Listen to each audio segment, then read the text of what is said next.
Alright.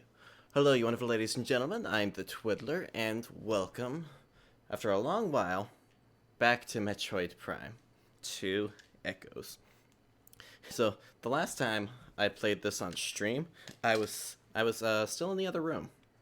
Uh, I was over in that room over there, where that door is. I just dropped my nunchuck. Um, so yeah, it's been quite a while since the last time we actually went through and started working on this. But especially with sometime in the next year or so, I think it's actually supposed to be later this year, that Metroid Prime 4 is coming out. I really need to beat 2 and 3, so we're going to go ahead and focus on beating this on some streams, because it definitely needs to be done. Oh, boy. That's obviously the first one. Obviously it's going to be the second one. Duh. Metroid Prime 2 Echoes. Obviously I'm playing the trilogy version still, so get my motion controls, which honestly I think work perfectly for Metroid Prime. Definitely by far my most favorite implementation of motion controls that I've had in a video game. My Gatorade's empty, so it's not to the soda.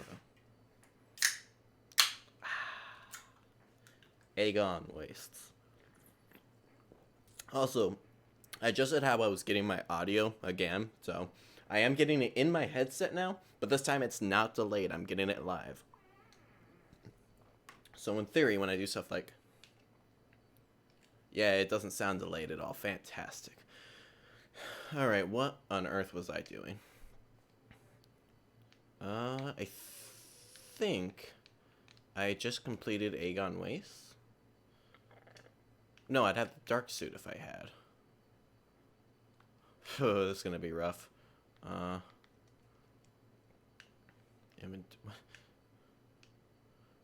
I know I have the morph ball. Yeah. Movement. I have space. That's what I did. The last thing I did is I got space jump boots. So now, I think I'm a little loud. Maybe. Turn myself down a little bit.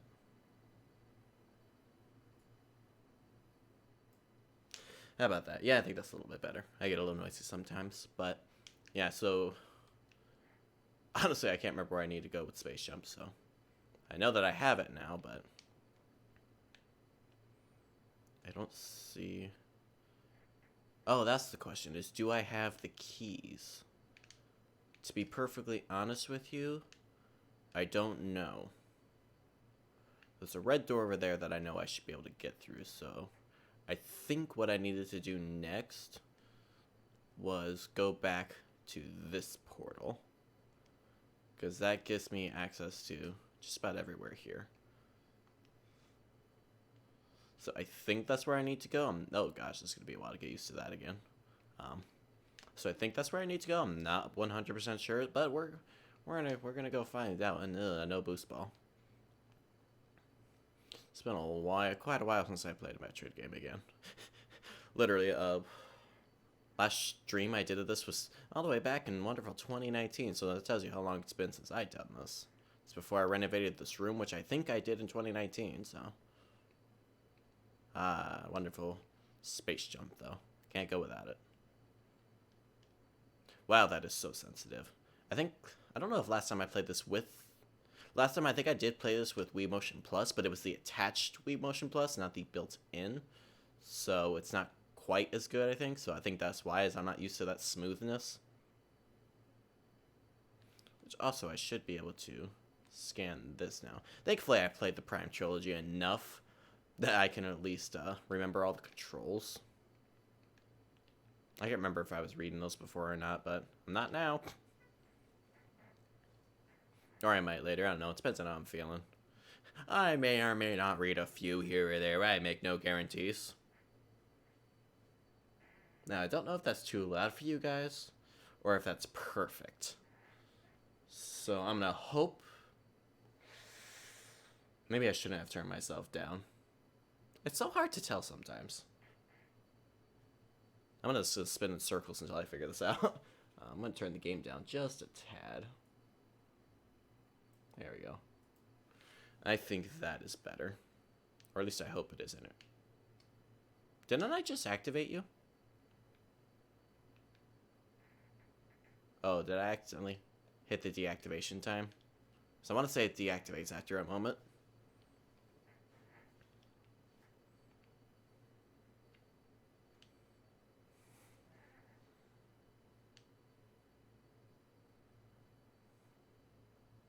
You know, it probably doesn't help that I don't have the sensor pointed directly at me, but I'm sure it's fine, question mark?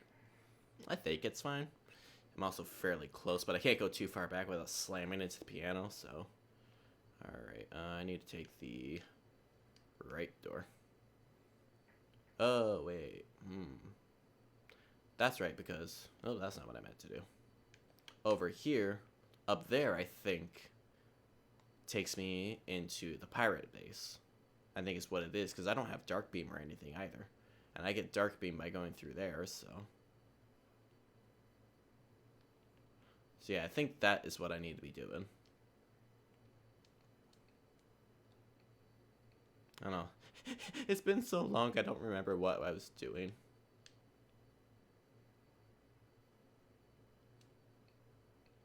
Excuse-moi. Ow, butthole, you're light. You should be helping me. Jerk face. Alright. Yeah, because here is where I fought the Jump Guardian. This may not have been where I needed to be, but I think I'm going to go through that door up there anyway.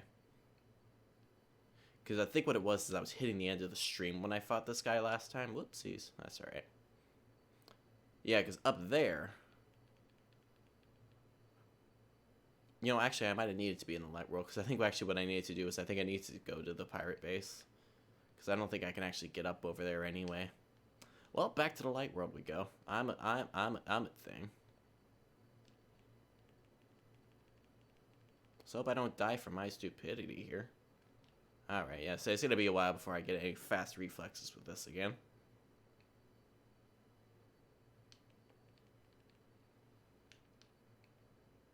Thank you for the health drop, because I definitely needed that.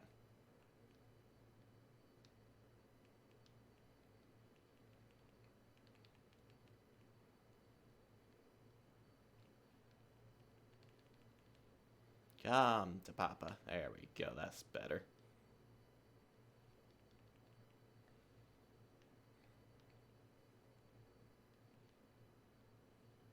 Nothing. You ain't got nothing more for me? Fine, be that way. I won't be bitter, I swear.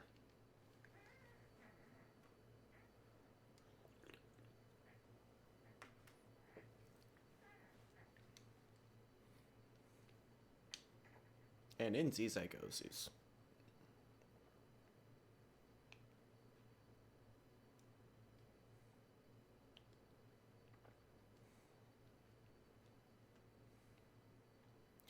Alright. I missed you this time. There we go. I need to use Charge Beam more. I never use Charge Beam enough. Even in, the only reason I really consistently use Charge Beam in Super Metroid, it's just because I love using the spin attack all the time before I actually get Screw Attack.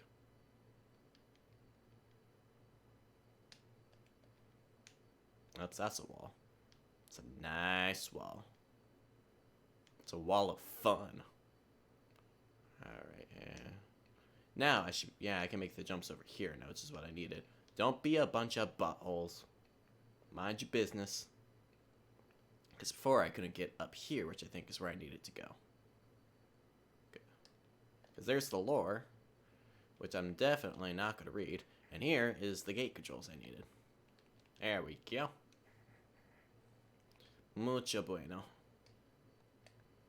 Now I can go and kick some pirate butt, or most likely die. Oh yes, I am 100% looking forward to that. I want to see what they do with it. Because I'm curious, will they go back more to the original, or are they going to keep it kind of how it was in Prime 2 and 3? My guess is probably they're going to keep it kind of like how it is in Prime 2 and 3. But I'm definitely hopeful to know about what I'm going to see. Missile. There you go. Gimme. Oh, perfect. Perfect fight to be unpracticed for, because I haven't played this game in, maybe a year.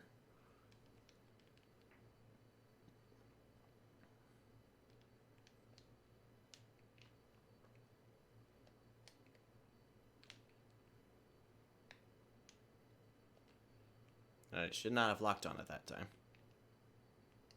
Thankfully, they seem to all die from just charge shot. And of course, you're going to take away my charge shot when you load in the next enemies, aren't you? Yeah. Yeah, why you gotta be like that? I was all prepped and ready, and you're just like, nope.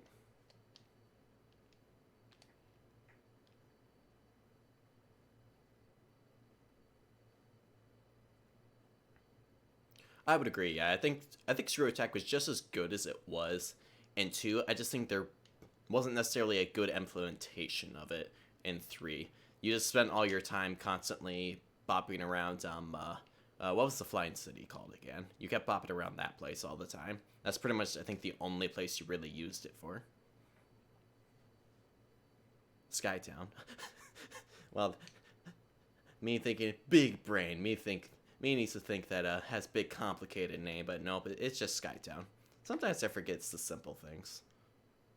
I remember some really stupid complex stuff, but simple name? No. I can't. That's a missile. Babylon. Sometimes I feel like I'm at Babylon because I never understand anything anymore. That's okay.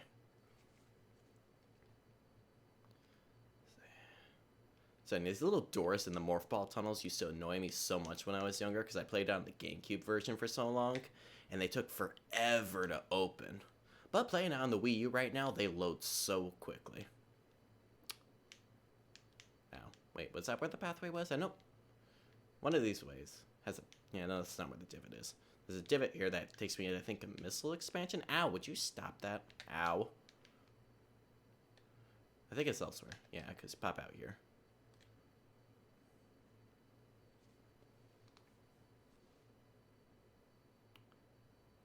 Yeah. Yeah. I still need to go beat 3 as well, which is why I'm going through 2 right now. What's up, boys?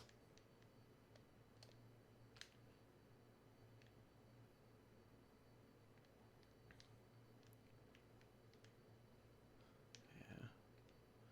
I have to say, out of the Prime trilogy, my favorite is probably still the first one. But 2 definitely nailed it pretty good. And 3 had a lot of good things about it, I think.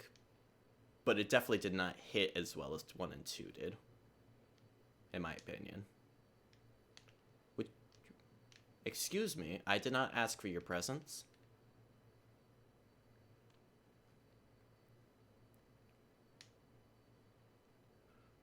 Now you're gonna shoot at me because you're a jerk.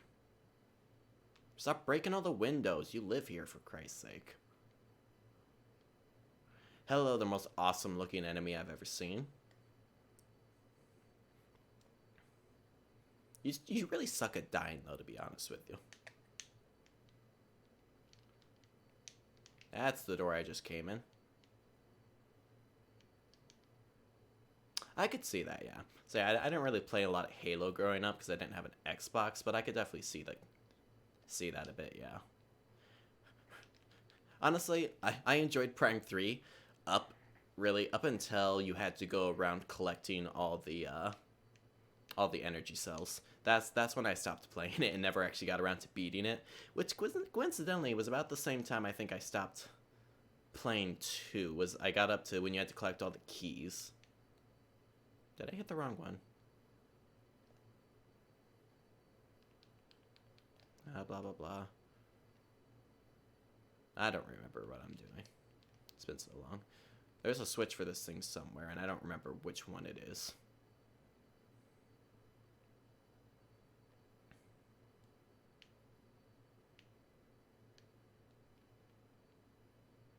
True, yeah, definitely. 2 definitely opened up a significantly larger amount of exploration you could do. I mean, 1 already had a lot of exploration to it, but there was definitely more in 2.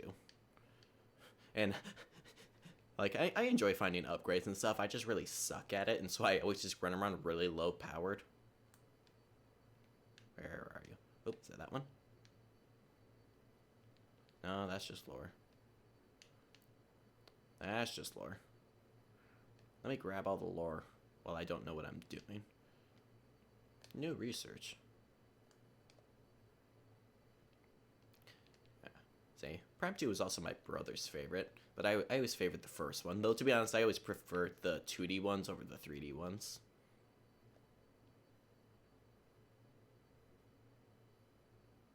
That's the Parasite Queen. Oh, what was the Parasite Queen?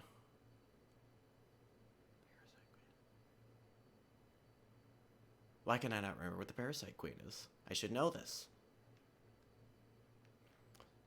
I need a dunce hat over here. I should know this and I don't. Now, where did I miss the switch up here? The first boss. Oh! Oh, yeah, yeah. Pfft. Why do I not remember? That's one of the most awesome boss... It's one of the most awesome boss themes. But yeah, no, definitely... Parasite Queen was a tough one. It was very rough for a first boss. Reactor core? Pff, I have no idea. I just can't remember where to find the switch. I can't remember what I'm doing. Oh wait, yeah. Give me my dunce hat. I thought I had to activate the portal already. Nope, I forgot. I just opened the door.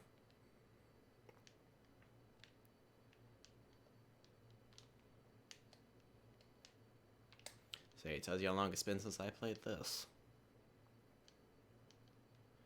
I'm also Gen Z, but when I was younger, I didn't care much for the 3D ones. Like, I'm like, oh, that looks cool.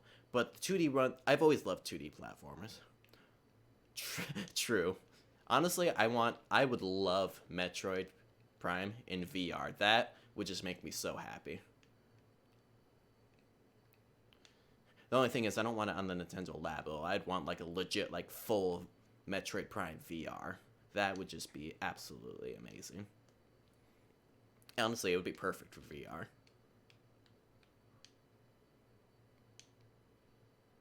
Pew pew. Honestly, I don't know if it would feel weird playing Metroid on PC because just the thought of playing it with mouse and keyboard would just be so weird. I mean, the game's already so broken if you speedrun it, but... True. But Nintendo loves their gimmicks, is definitely the thing. They love just experimenting with stuff. And PC would definitely, I think, take a lot of that messing around that they do away. At the same time, it could open different opportunities for them, though. Because instead of focusing on actual hardware, they could focus instead on just, wow, what's the word for it? Peripherals. True, they have been very good at gimmicks. Like, for example, the Wii did amazing. Like, nowadays, going back and playing the Wii is kind of rough in some cases. But honestly, I kind of like the pointer controls. Most specifically for Metroid Prime, but...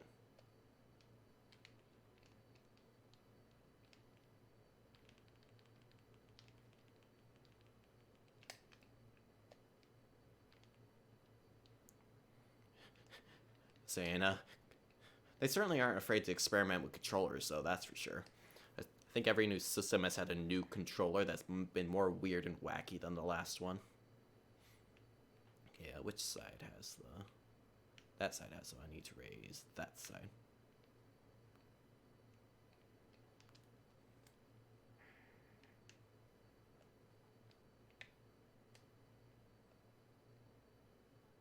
Is that not the right one? Oh, I think I have to turn it on first, or... Oh, that's right, the on button's over there, and then these are the controls. Derp. It's been so long since I've done this.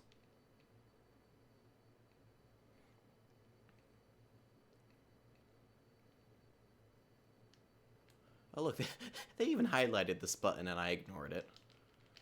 I jump way too far ahead of myself.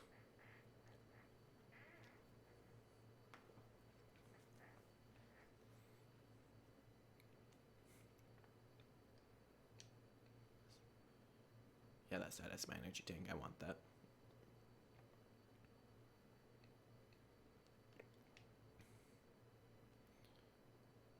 Need to go down. Oh, I have to scan it again. Stop it! Stop it! Stop it! Excuse me, wall. I'm trying to move here.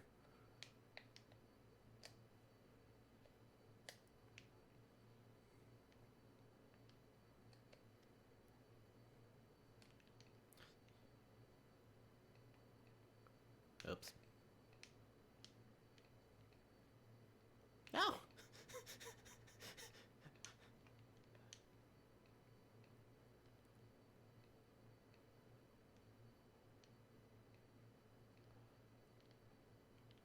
Honestly, yeah, the GameCube controller is like by far, I think, my most favorite controller I've ever used. But honestly, I think the only part I don't like about it is the D-pad. The D-pad is what kills it for me. So, because they have such a tiny, rough little D-pad, it feels very uncomfortable to play on. And as I love playing 2D games, it's definitely not something I can really use for my any PC games very much. So I spend a lot of time using the Xbox controller just so I can get the better D-pad.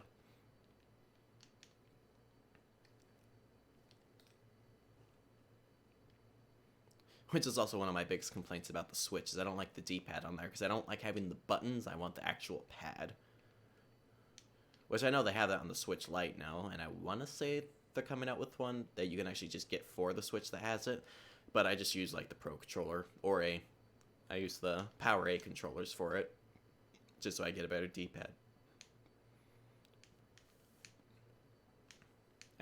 Up!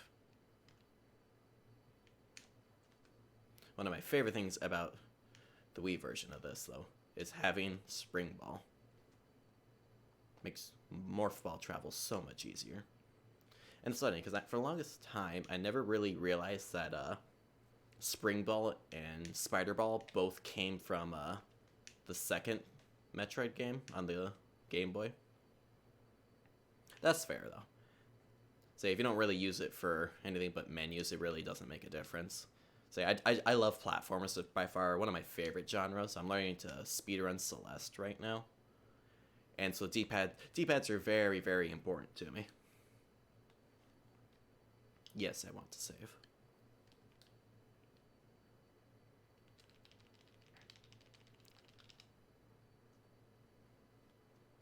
But otherwise, yeah, most games, a rougher D-pad is alright, because most of the time you just use them for any sort of items, or, like you said, for menuing, but really the only time I'm too fussed about my D-pad is when I'm playing a platformer.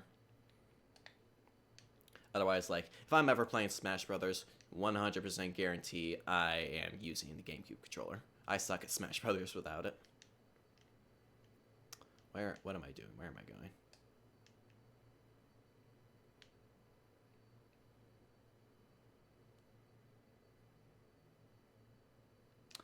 Yeah, 3D platformers don't get much love as of late. That's what it is over here. But no, like 3D platformers, like, I'm trying to think of games that really carried the 3D platforming for a while. It would have been more like stuff like Banjo-Kazooie used to be what carried stuff like 3D platformers. The 64 was really good for 3D platformers. And there's definitely a lot of good 2D ones that I think come out, like Axiom Verge is a 2D Metroidvania that I have on Steam and on the Switch, and that is like really good. It really made me feel like I was playing a Metroid game. But 3D platformers, honestly, I think the most recent thing was something like the first Ukulele. Like the second one was 2D, but the first one was 3D, and that one was pretty good. I got really close to the end, and then my computer borked and I lost everything. And so I haven't been motivated to start playing it again. Alright, so I'm trying to think of a 3D platformer that's come out anytime soon. Hey, come here. Where? Come back. Come hither.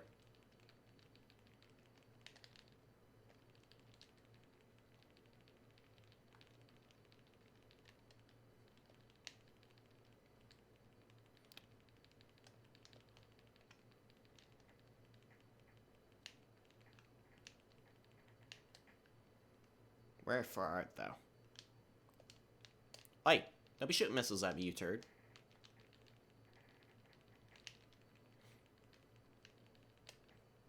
Come back. Hat in Time. Yeah, I've heard really good things about A Hat in Time, but I've never actually played it. One of my friends played through it, and he actually played through it multiple times. He was actually doing what we call casual speedrunning, where it's like he was trying to go through it quickly, but wasn't learning like special strats or anything. Yeah, you can't really count Mario. Mario is its own thing. It's not just a platforming genre. It's Mario. And I did enjoy Odyssey, but honestly, I think I liked Sunshine better.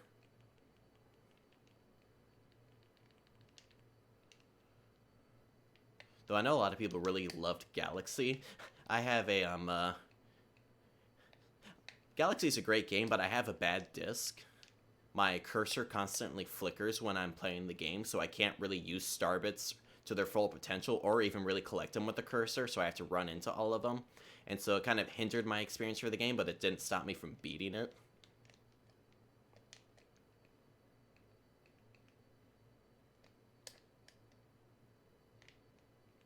Why am I not shooting?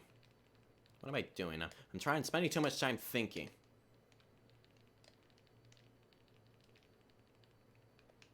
Yes, come here. There you go. I want you to hit the wall, because that saves time, because you're not sitting about. Ow. Okay, I didn't mean you to get quite that close. Where'd you go? You're right there.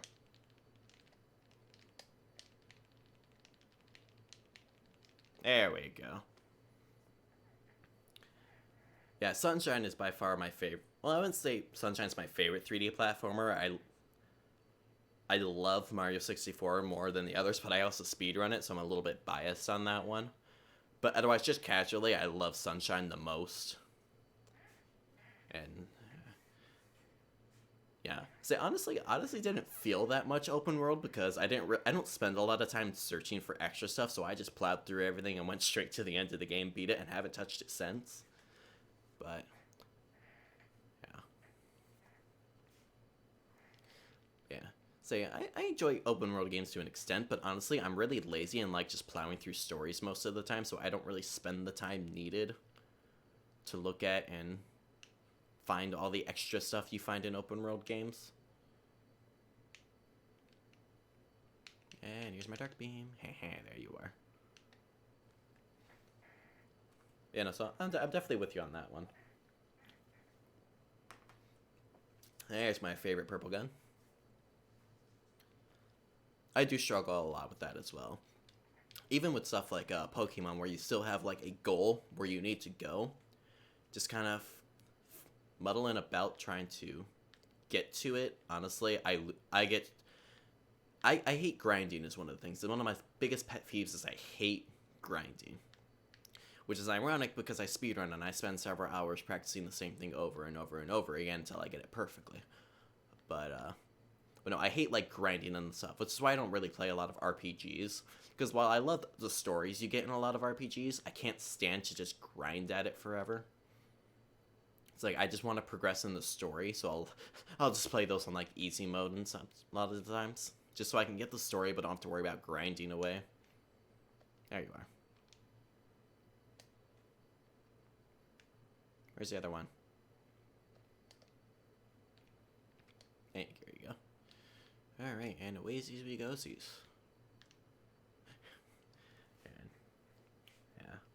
yeah, a couple of things that make 2 not my favorite is I don't like being constantly paranoid about my health when I'm in the Dark World because I'm not always the most observant about it.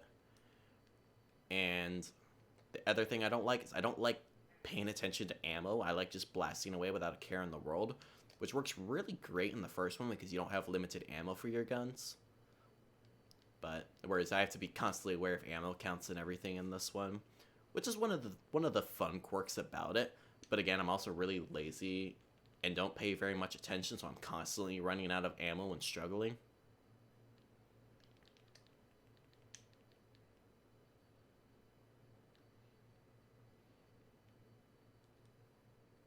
That's the wrong one.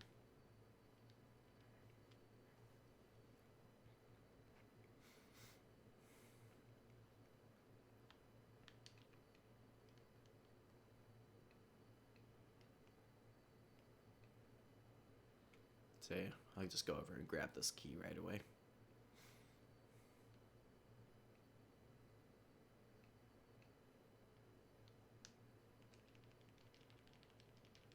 There we go.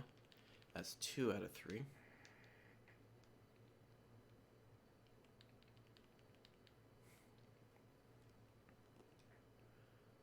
I can see that, yeah. Grinding for items can be interesting because you have that excitement of like getting it this time, whereas you just get a little chunk of XP every time, and it's just like, I just don't want to do this anymore.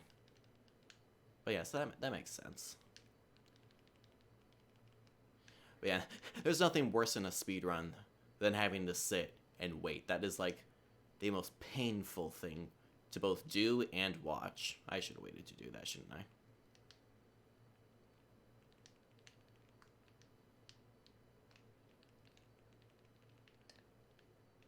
There we go. Come back here. Where are you?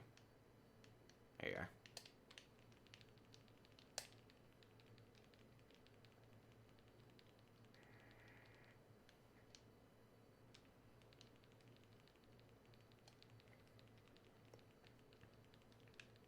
Come back. There we go. Yeah, it's like what up? Oh, that's the wrong button. I don't know what I'm doing. I don't know why I'm scanning you, but I feel like scanning you. One of my friends, he does like grinding in Pokemon for like shiny hunting, and literally he'll go for like 4 to 8 hours at a time, doing nothing but running back and forth and breeding Pokemon, and it drives me nuts because I don't understand how you could sit for so long doing the exact same thing over and over again like that. Let me go in here. Hey, you knocked that off. Bugger off, you. There you go. Yeah. I say it doesn't matter if you're level 100. When the game's difficulty caps out at 70, those extra levels just don't mean anything at all.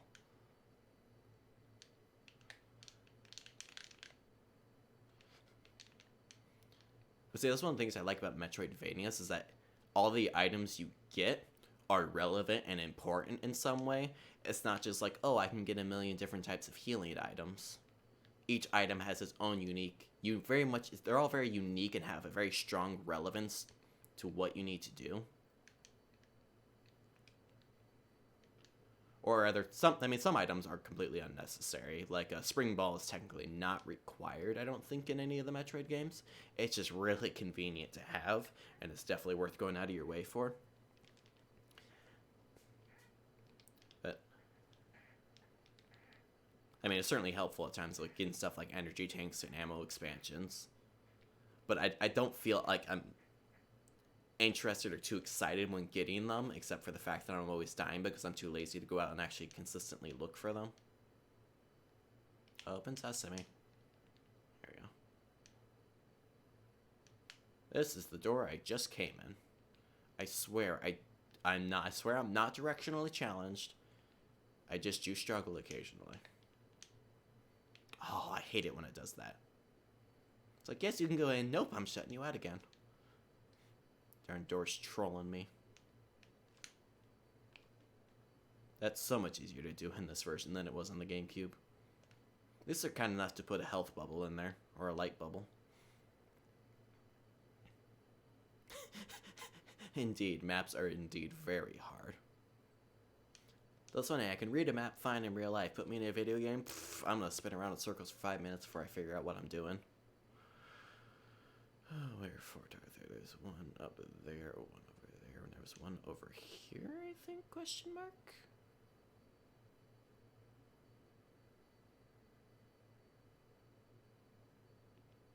I want to say there's one over here. Yeah, it's behind here, I think.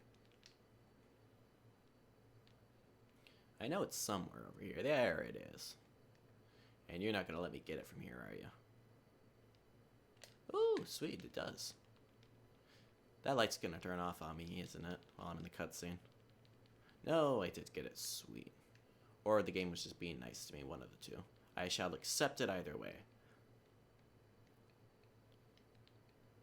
There we go. I'm starting to get my aiming habits back. That's the ball. Oh, gosh, yeah. Honestly, like, this is one of my favorite map designs, but it is really hard to read. But it truly gives you perspective on what level you are in everything once you learn to understand it. Whereas other games, it's like you're constantly flipping back and forth between floors. I like being able to look at the almost like three-dimensional map. It is pretty neat. But yeah, the map has quite the learning curve to it. And I certainly didn't understand a single thing about it when I was younger. which is why I didn't beat any of the Prime games when I was younger, because I never knew what I was doing or where I was going.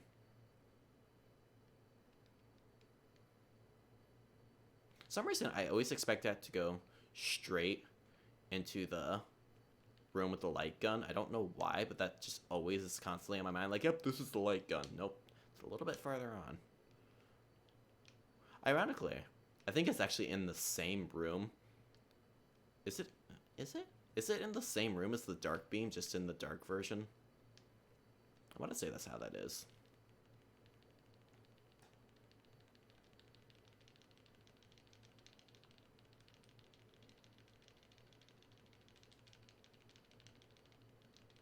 Sometimes it's so hard to button mash here and still be accurate.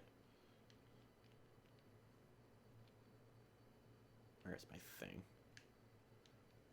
Yeah. Thing over here? Yeah, it's over here.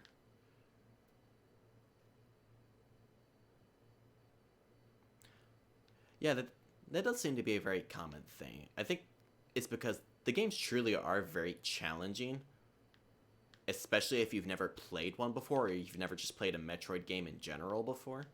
They have a very strong learning curve if you're not already familiar with it. Can I get up there? No, I can't get up there.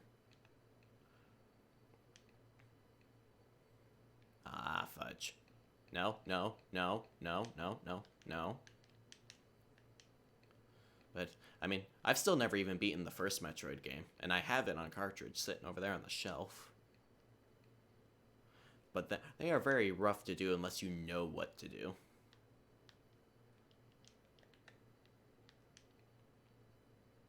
There's my beautiful light beam. Hi, Luminoth, you dead.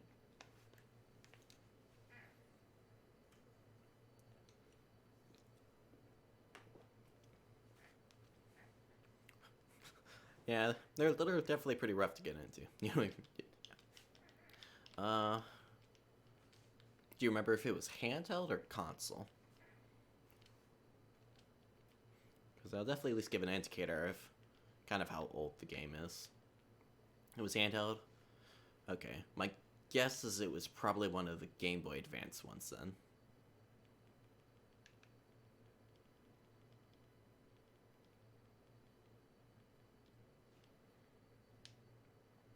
Open sesame.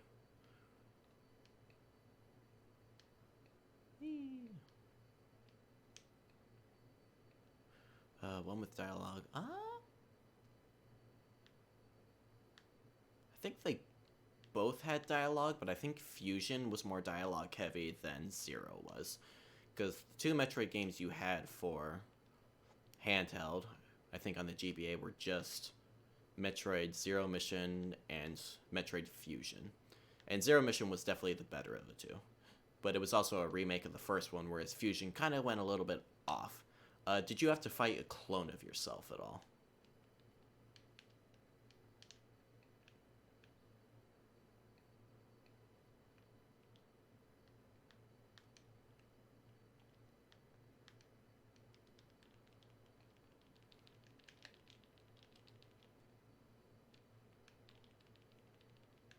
Oh my gosh, just die. No clones? Yeah, it was most likely Zero Mission then.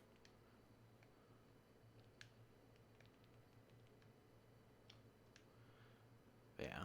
I remember the first time that I really got into a 2D Metroid, which was Super Metroid for the SNES.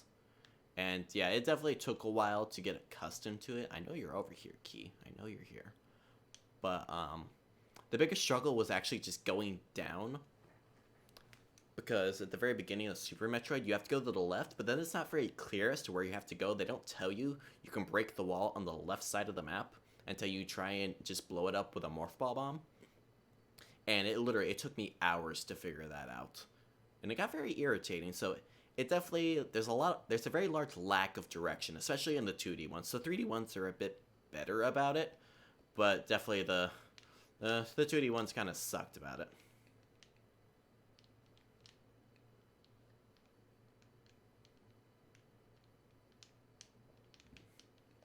See, at least the 3D ones give you the question mark, which they did actually put in Zero Mission, but I don't think they necessarily necessarily start right away either.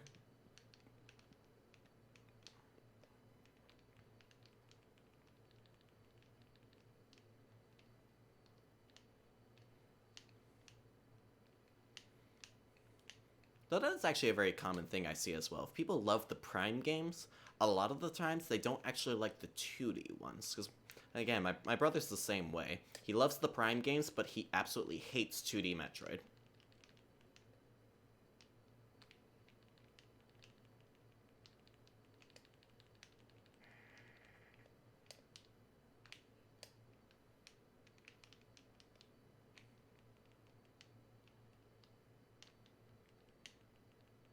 Ow.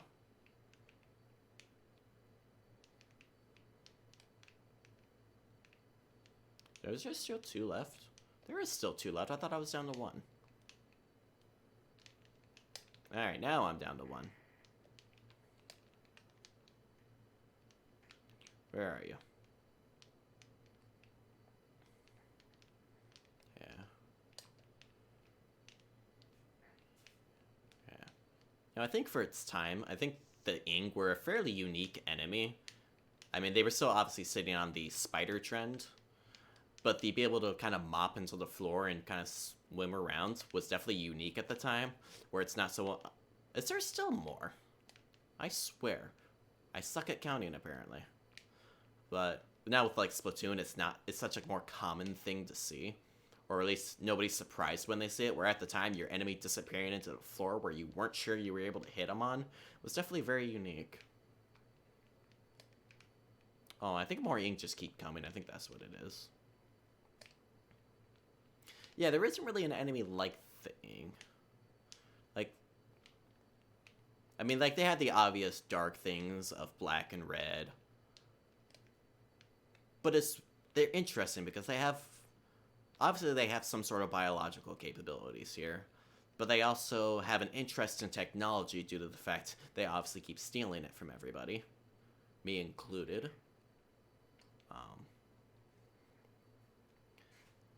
But so they obviously possess some sort of intelligence, but you never talk to the Ing. There's never a conversation held. They're seemingly this almost senseless and evil, but weirdly they have an intelligence to them.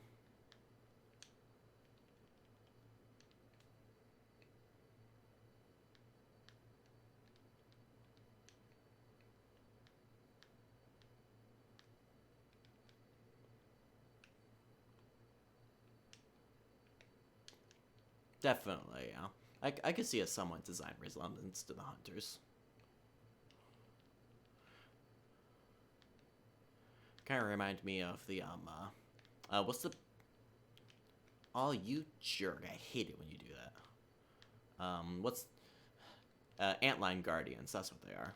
It kind of makes me think of they're kind of like almost similarly shaped to the Antline Guardians from Half-Life 2. But definitely very different in intelligence and strategy-wise. They think about things, whereas the Guardians just kind of charge at you and hope for the best. I think this is just an ammo. Yeah, this is an ammo refill station. I was hoping it was an upgrade.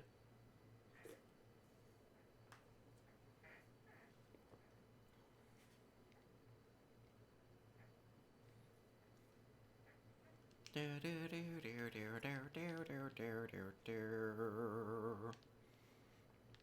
the only thing I need to do is I need to right away go to the entrance of the pirate area and get that ammo upgrade. So I hate being just at the one ammo thing. At least 2 is generally what I like to roll with. I'm way too lazy to find the other ones because, to be honest, I have no idea where they are. Yeah, they're very primitive. Whereas the I don't want to say the Ing are necessarily the most intelligent being, but they do have they have a much higher form of intelligence than the stuff like the Antline Guardians. I need to go this way and then to the right, because actually, yeah, I'm actually need to be leaving anyway, so it works out. I scanned the wrong one.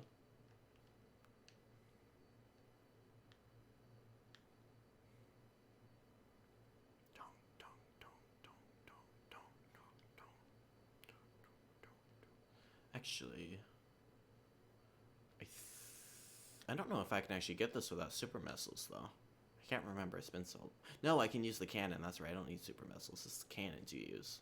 Because I have to knock down the one platform. Let's break this thing. Honestly, this was definitely one of the coolest things about Prime 2. That, and I love the multiplayer. The multiplayer was awesome. I just want to break that just because I can. I don't know if I actually need to. I can't remember what all I need to break. I need to break that, and I think I just need to break that. There we go. No. Oi. I forgot you guys came over, so I stayed in the cannon.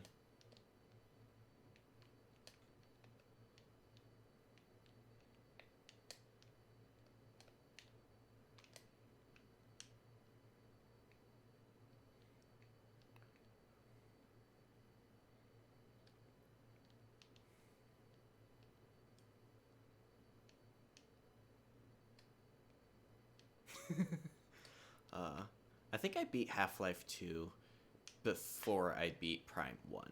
Because until recently, I didn't even actually own Half-Life 2. I had just beaten it on my eldest brother's account.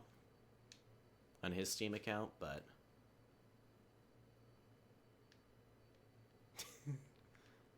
yeah. Honestly, I think Prime 2 was definitely by far, I think, probably the peak of Metroid Prime. Like, I still prefer 1 over 2, but that's just for personal quirks, I think, with it.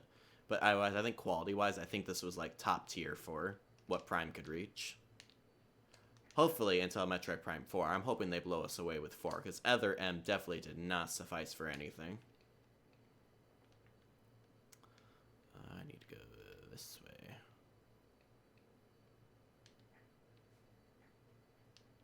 But no, I want to say, I want to say I beat Prime 1.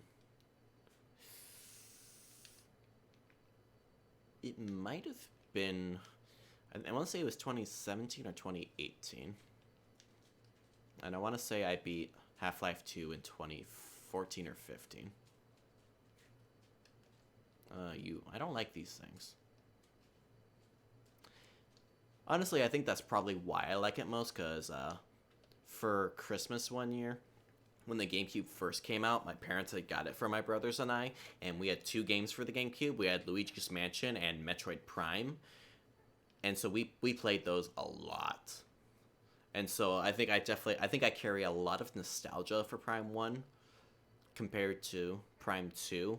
As well as, honestly, I like the music from Prime 1 better than Prime 2. The music in this one is great. I love it. But I definitely think Prime 1 carried a lot better music, in my opinion. There was a lot more bumpy stuff, whereas Prime 2 has a lot more of a darker atmosphere than Prime 1, so the music's a lot more darker and more mellow, I think. Whereas I like the really excitable and boppy stuff that you got from 1. Am I going the right way?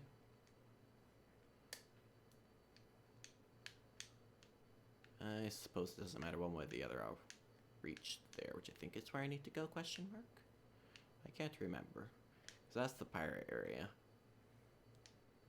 Yeah, I think I need to go over here to where this portal is. I think that's what will take me to the temple, if I remember correctly.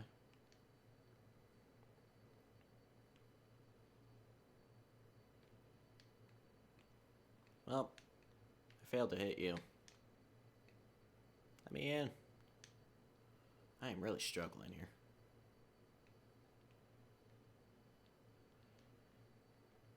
Yeah, let's say Prime 3 definitely had good music.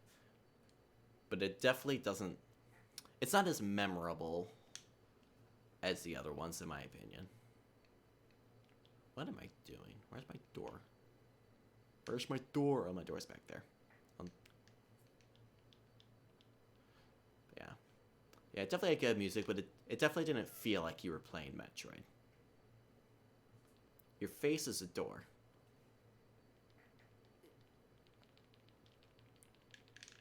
Speaking of doors, you need to open up. Oh, wait. Maybe I might as well bop you guys first.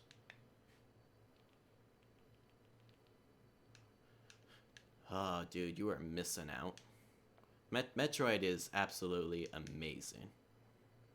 It's definitely, I think it's probably my favorite video game series. Though, ironically, I haven't beaten a lot of the games.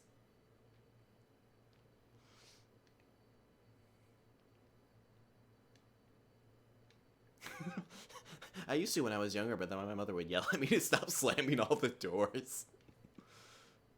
Oh, gosh. Where am I going? What am I doing? Where's the temple? I need to look at the light world map.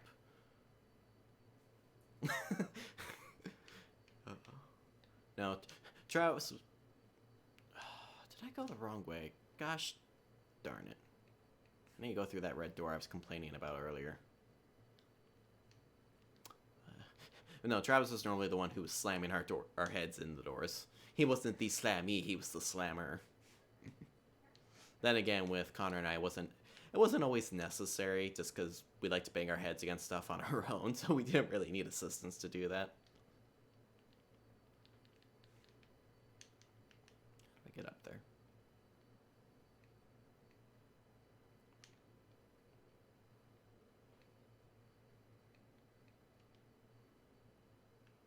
I can make this jump.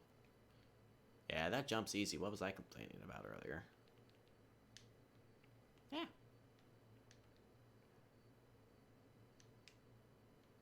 Hey, at least I'm not Australian. It makes me feel so much better about myself.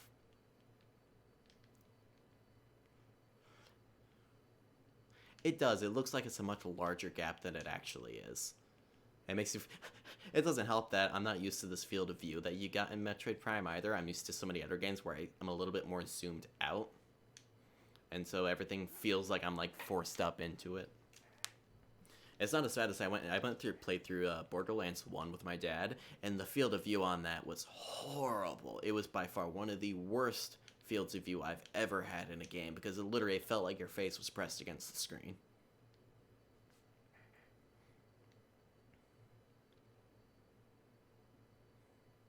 Whee.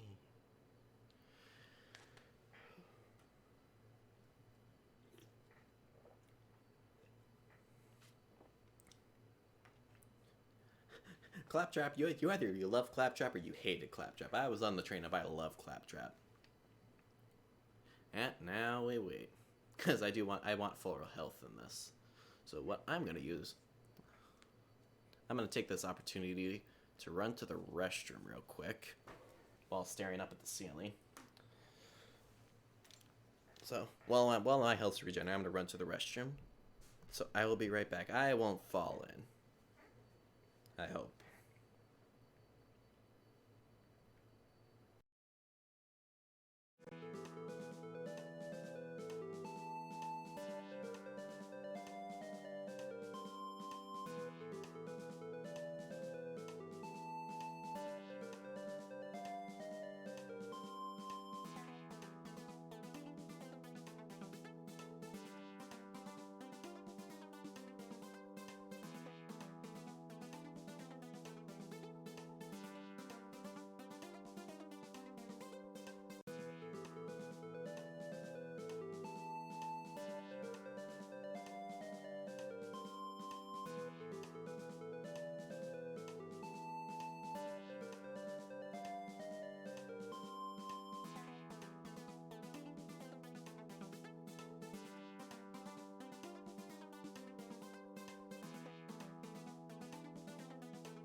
Hey, I'm back, and chat's gotten interesting. I did wash my hands. I was a good boy. Like I even got myself some a little bit of hand sanitizer to be a healthy boy and not get sick. So now it's not exactly the ideal time to be getting sick. The moment you start coughing, everyone freaks out. Which sucks considering I've had a cough my entire life, and literally can just like cough on command. Thankfully, I've learned to control it, and I did take Zantac for a while, so I'm not like dying all the time. But yeah, that would have been a really horrible time to still have that problem right now. Everybody would be freaking out whenever they saw me, like, oh my gosh. And now, quick question: do you lick your hands to clean them? Is that what you're saying? Because I'm not sure exactly how sanitary that is, but I'm just gonna take a wild guess and say could be, depending on how clean your tongue is. I mean, do you brush your teeth real well? Do you use mouthwash? What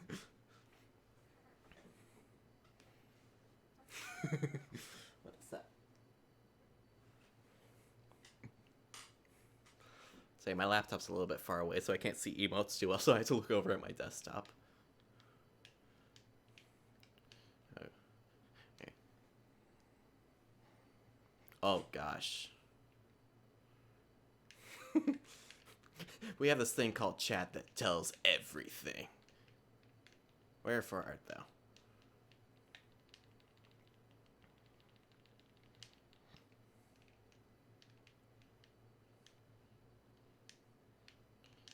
Where?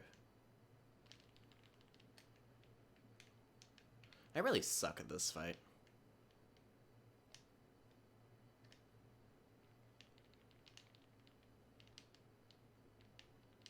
I'll stop moving.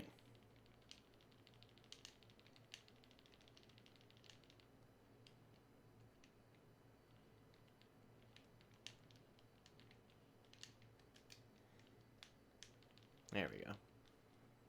Yeah, no. Honestly, I'm surprised that the store I work at isn't like really empty either. Like, I think it's just because I live in a small town.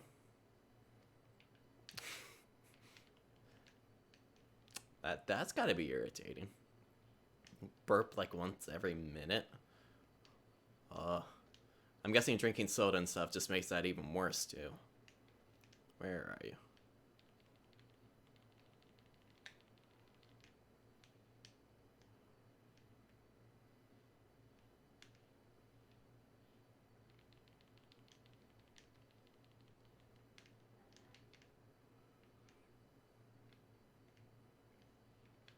Yeah, I know. I feel bad for all the people who ran out just before all this started. And they're just desperately looking for toilet paper, not because they want to hoard it, but because they just need some. I know, everyone just like, the moment like everything started going viral about it, everyone just started freaking out and like hoarding toilet paper of all things. It's like, how many times do you wipe your butt in a day that you need to hoard 12-pack rolls of toilet paper? I mean, seriously, I've seen you come through the line like twice now with all that toilet paper. What are you gonna do with all that?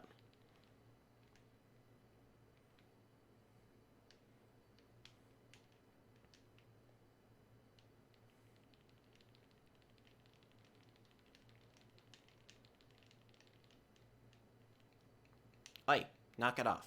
Knock that off, you. You stop that. Ow, you said you stop that.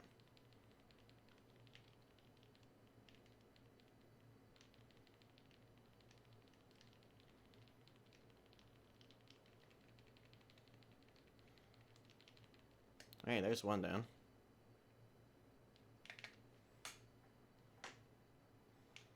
Yeah. Say, one of my friends, he works at Sam's Club, and literally every single shelf in the store is empty. And it's ridiculous to look at. Just how much people freak out. It's like, it's okay to be prepared, but sometimes there's going a little too far. So when you're actually causing problems because of it, it's kind of a little crazy.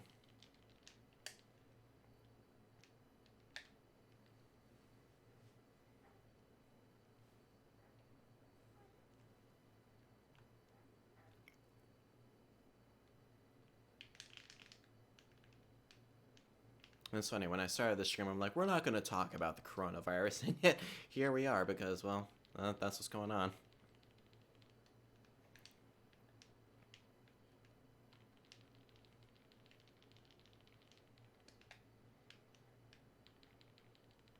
Oh, I would have been really stoked if I had actually made that shot.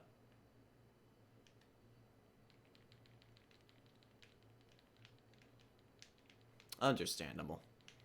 I'd say, I got an online subscription to Crunchyroll. I'm set for a while. I got plenty of stuff to watch. That and with YouTube and Twitch, I'll never get bored.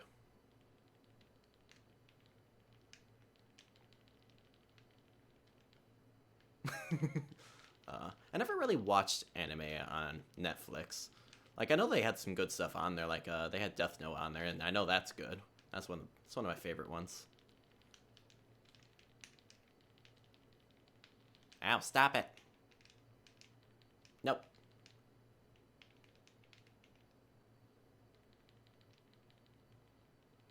That one's almost dead. You, I think, still got a while to go. There we go, there's the one. Oh, Hugh F, I haven't even done that much on. I don't think I've watched either of those. Oh, pff. They have wrong subtitles. What's up with that?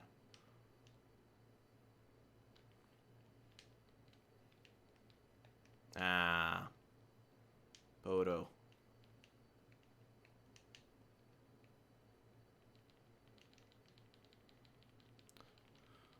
See, it's one of the worst things, is poorly subbed anime. It's just upsetting. Especially when you can clearly tell that it's poorly subbed, and you know it's inaccurate. Well, that's very nice of you.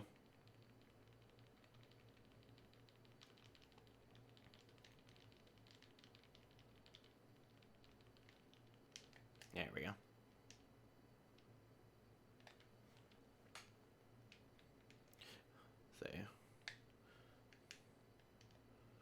So one thing interesting I actually discovered about Crunchyroll is that their subtitles aren't actually built into the video like I thought they would have been.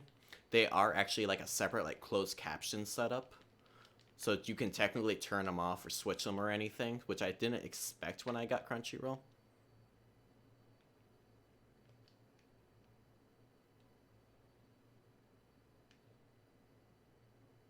What did they do that was so bad they had to cover it up?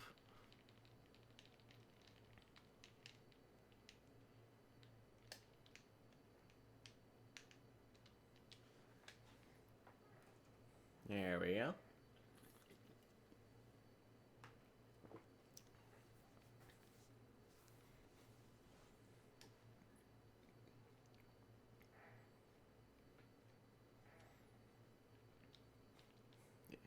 No, it's funny. Evangelion, I don't actually know how to pronounce it, is one of the most popular anime there is, but to be honest, I've never actually watched it. It's too personal?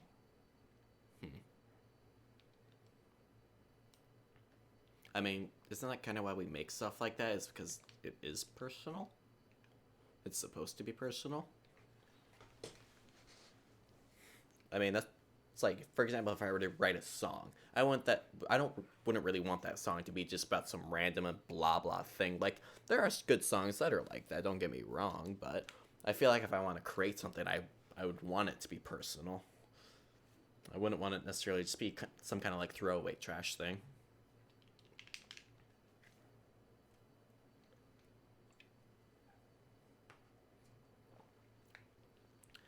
Ta-da, and by far what I think is one of the most ugly Prime suits there are. See, I never liked the dark suit. And now I need to go the way it was pointing me, because I need to get the power.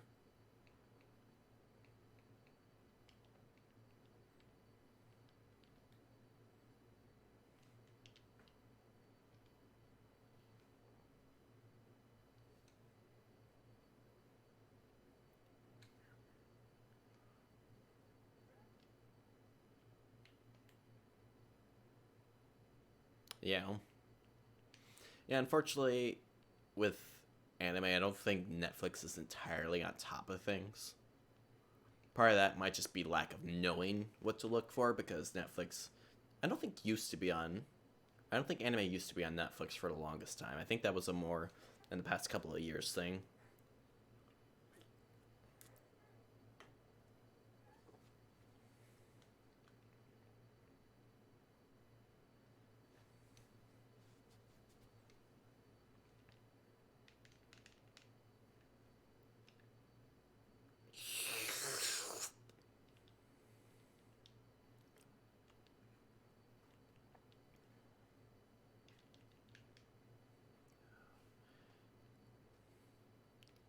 Yeah.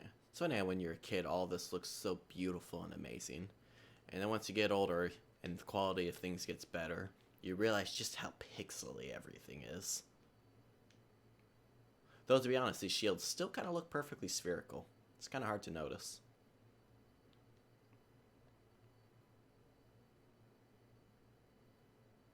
Gotcha. Yeah, when you're used to one standard for quite a while and they suddenly stop, like it's kind of hard to hold up that same standard a lot of the times. A lot of people aren't willing to put in the same effort because a lot of the times that effort, unfortunately, is what kills a lot of these companies. It's because they put in more than they go above and beyond in a lot of ways, and I think that they can't necessarily support that all the time, and unfortunately, I think that ends up killing a lot of them. I don't actually need to fight you guys, so I'm gonna go now. I don't think I get anything for fighting them anyway.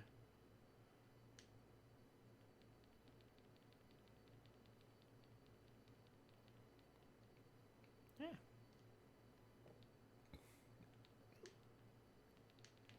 Open sesame. Go that way.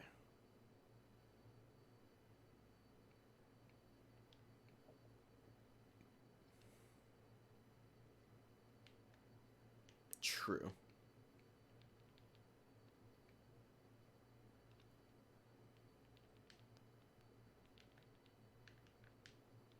Yeah.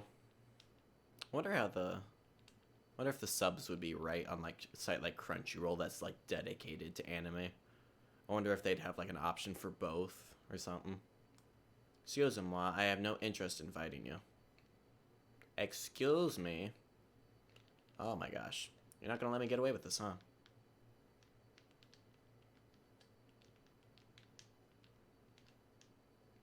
Oh, two birds with one stone.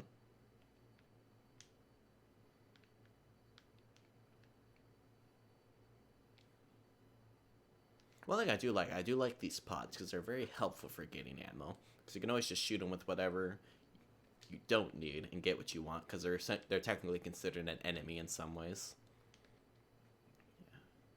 You know, I used to pirate a lot of anime. It's the only way I would watch it. So the only reason I have Crunchyroll now is that I got really addicted to Attack on Titan, and the only way I could really keep up with it consistently is if I paid for Crunchyroll and just got it as soon as it came out because I was way too impatient to wait. That and I got really sick and tired of the ads on Crunchyroll because you get like 3 30-second ads in a row that would be the exact same thing over and over and over again, and it was horrible, even with ad block. Does it not have Evangelion? Hmm. I mean, I've never looked for it, but I just kind of assumed it would most likely be on there.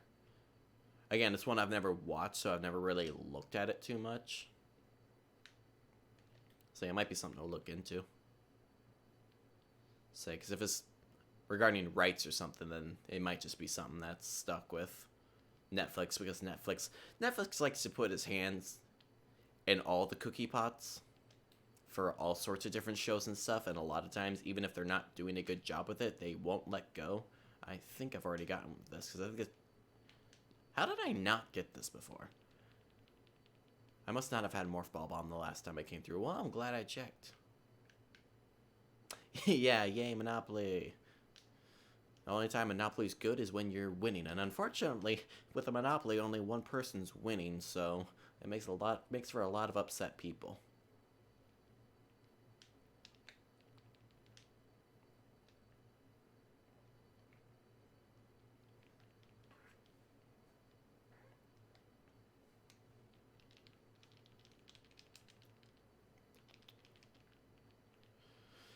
Yeah.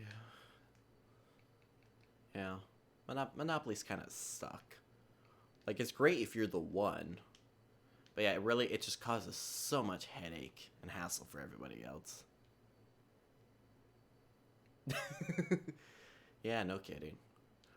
Though surprisingly, my family can actually play it without wanting to murder each other for the most part. Because I think we've gotten pretty clear on the rules over the years. We don't like fight over anything like that really at all. Like we do sometimes, but now that we're all adults, it's not as difficult. Why did I just walk in a giant circle? What am I doing? What? I don't know what I'm doing. Oh my gosh.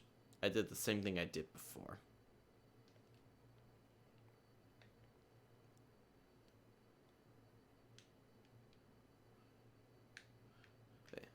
Yeah, honestly, that's one of the things I don't know if I could be able to do is run like a company or something with somebody else. Because I'm a bit of a control freak when it comes to how things are done sometimes. And I feel like I would disagree with stuff, and I wouldn't necessarily say it, but I would feel it, and it would just eat me up and cause me to probably become a very angry and bitter individual, which would probably ruin the friendship. Say, bitter and angry generally don't go very well with friendships.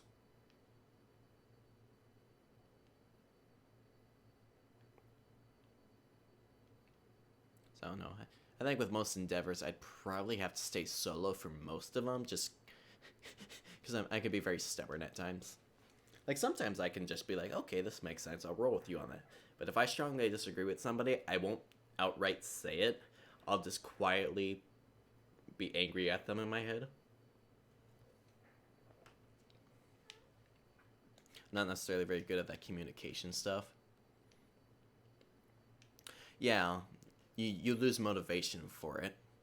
Like if you felt like everything you were doing was being counteracted, or if constantly fighting against your partner, it would be hard to really want to put your heart into it, which you would need for something like that.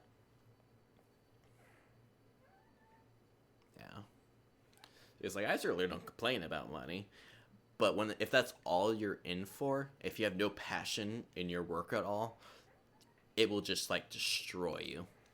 Which is why you find a lot of grumpy people working stuff like factory jobs, because they a lot of the times they don't care about the jobs, they just want the good money they get out of it. But there's not really a lot of joy or passion that goes into that kind of work a lot of the time. That's why you see a lot more entrepreneurship nowadays, is because they've learned to stop caring as much about money and decide to do what they love. That's one of the things I think millennials started bringing about more, is they stopped caring as much about the money.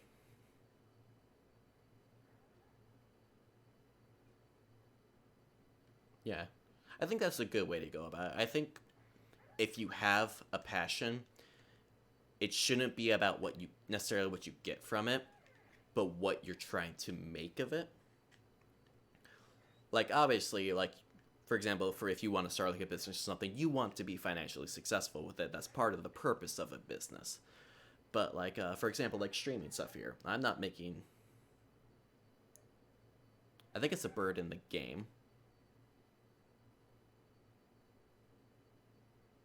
Yeah, I think that was a bird in the game because I don't think my chair's squeaky.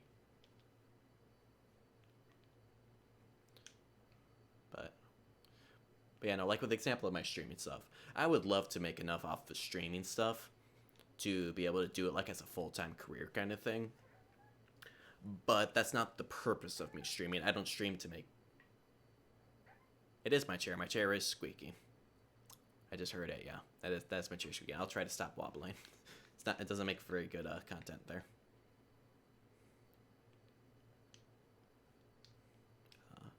But no. So the purpose of my streaming isn't to make money off of it. It's to have fun. I enjoy watching a lot of streamers, and I can see so many of them have fun with it, and I want to be able to have fun with it. I don't need it to be a source of income or how I make my living or whatever. It would be great if it could be, but it's not what I have it for. I'm doing it for fun. I want it to be an enjoyable thing to do. I don't want it to be like, oh, I need to make this many subs this next month, or I'm not going to be able to eat.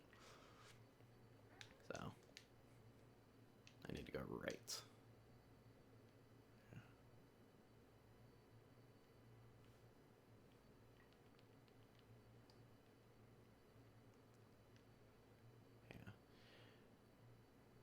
That and the best stuff that's made normally is what stuff that has passion put into it. If people just do it to make money, they end up cheaping out on a lot of stuff, and it's just not as great.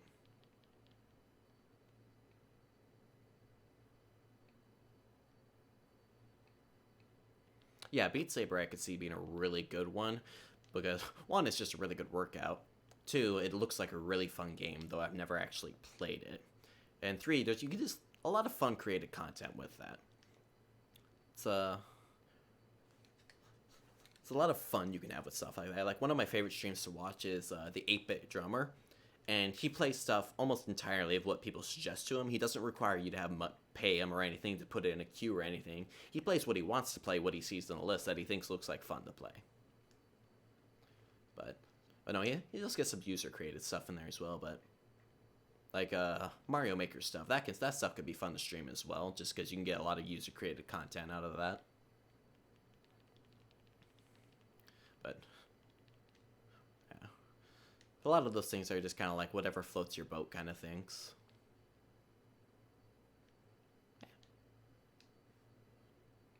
Like one of my bigger things I want to do with streaming is I want to do a lot of speed running.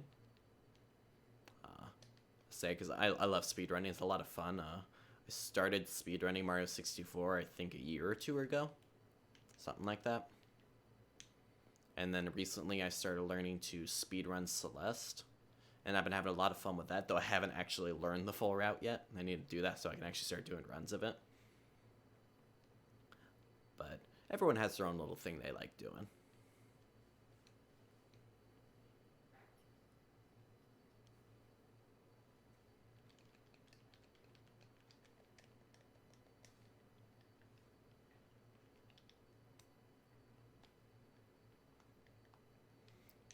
That is one thing I have discovered with streaming, though, is a lot of times I suck at coming up with interesting things to say. It all ends up very bland and boring. I would agree, yeah, like, stuff you don't really have to focus or think about. Yeah. Like, if it's a story-driven game, racing's great for stuff like that. There's no story at all with racing most of the time. You're just racing and want to smash your friends. But, oh, Smash, that's another good one. So, it's always, you can always just kind of chat over. It's not story-driven in any way, so you don't have to, like, awkwardly sit there in silence, especially if you have something like a face cam. It's very awkward to sit there in silence. But, yeah. It's like, I know it's streaming, like, unless I'm going blind into a game, I'm not going to focus on, like, text and stuff on screen. Like, I'm literally just going to button mash through this. I've seen it so many times before, if I can actually speak.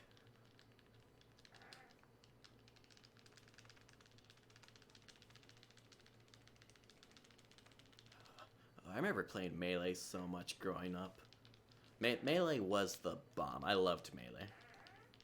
And I just squeaked my chair again. Stop it! Oops, I'm shooting you now. I'm sorry, I didn't mean to do that. I'm gonna keep doing it anyway. Okay, anyway. On to both one of my favorite and one of my least favorite parts of the game. Torvus Bog.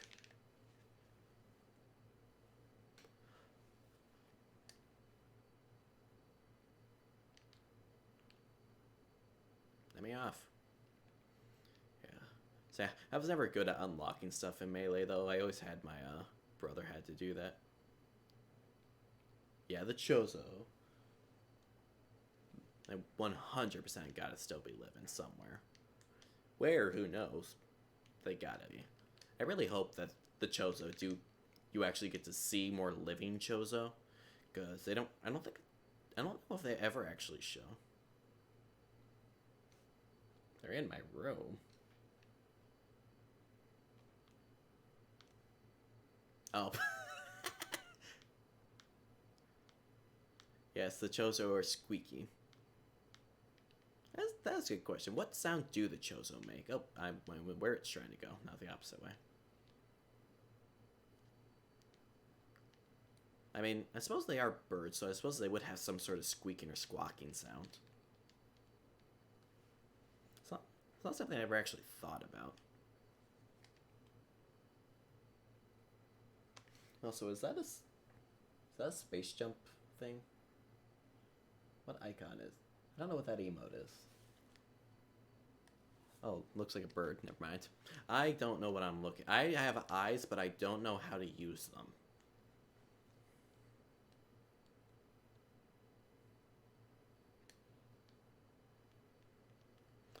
Um, yeah, the people who lived in Skytown, I think were very similar to the Chozo. I don't think they were like actually Chozo there, but I want to say they were very similar and had very close relations with the Chozo. But of course they were all, dead before you got there.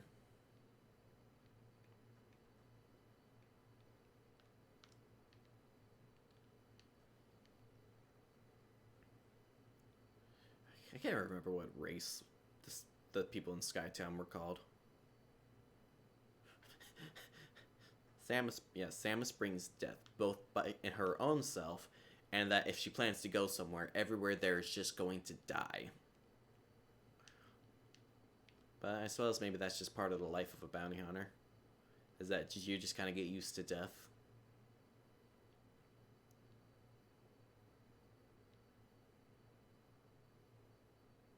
Excuse-moi. I was really hoping I'd just get really lucky and just walk through there like a boss. Unfortunately, that was not the case. I did not look cool doing that.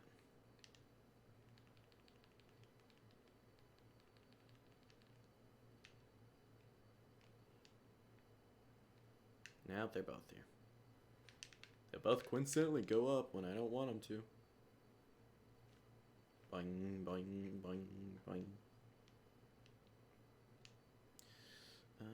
They need to start this side, I think. Because that should drop the one on the left.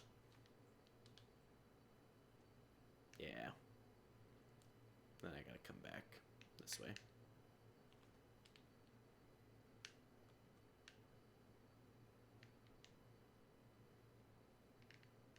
No, no, no, no. No! You could have made that!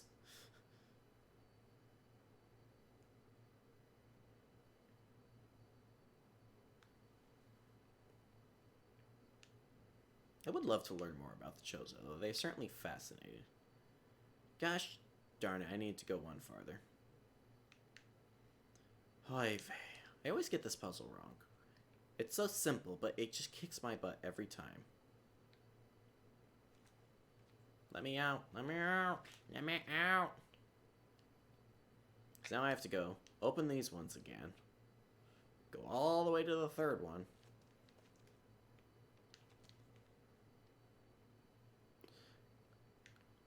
No, but the name does sound familiar. Is it really? Why is it illegal to watch?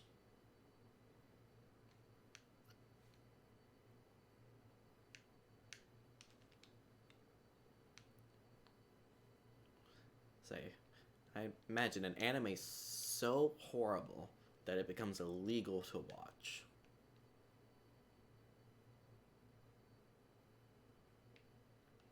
Say, another one I haven't watched, but I've heard of.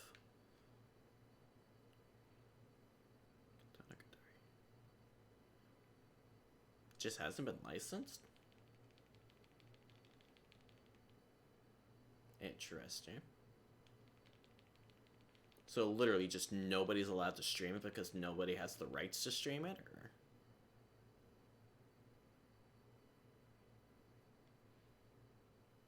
Or... Alrighty then.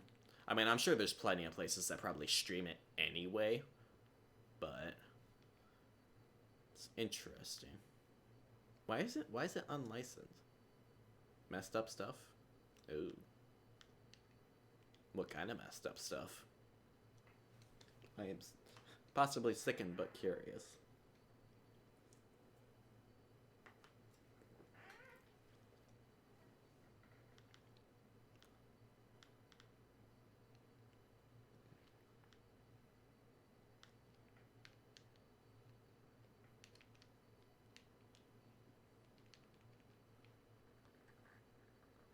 Yeah, how does something like that end up unlicensed? I'm curious.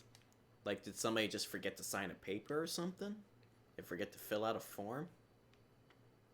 How does something like that really happen?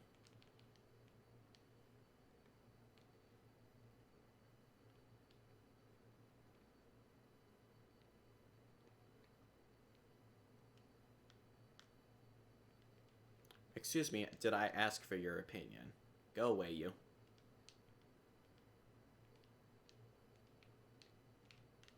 There we go.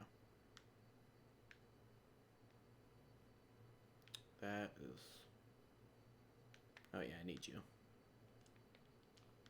So inconvenient, you get confused and turn around thinking you've gone the wrong way, and boom, there's your answer.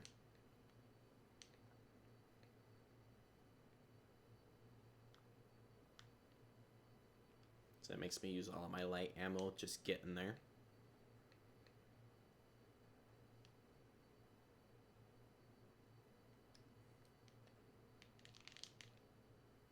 Path to Torvis Bog.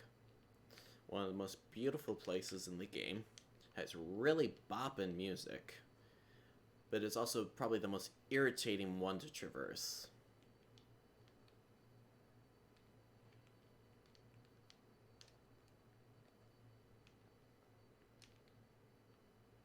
That and nobody likes running around in water. Nobody likes running around in water levels.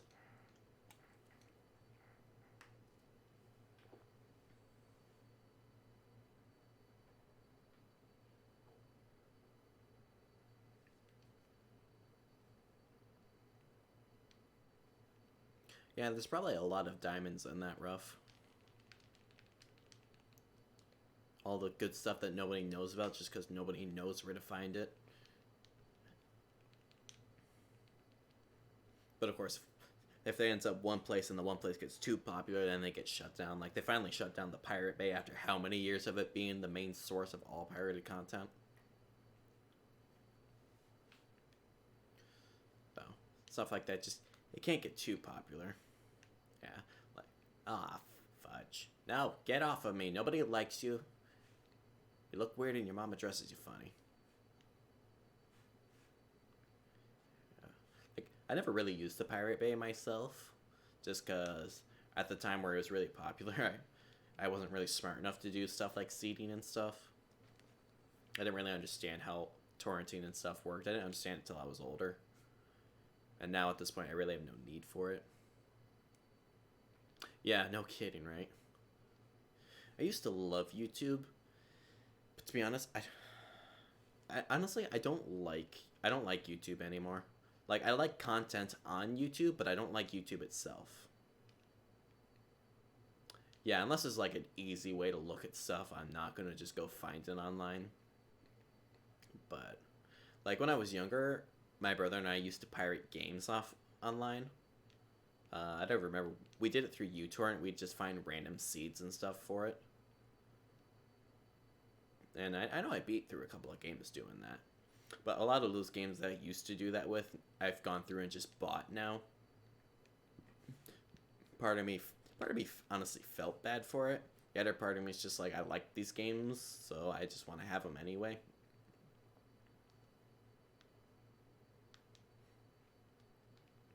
Yeah, that was definitely one of the ones I had pirated. I think I have it on cartridge now, though. Which is funny, though. I still never actually beat it.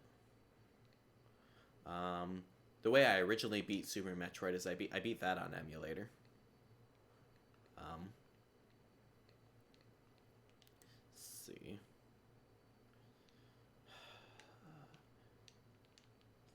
See, there's still actually a lot of games that I've only played on emulator that I've still never played physically that I still wouldn't mind getting the cartridge of, though.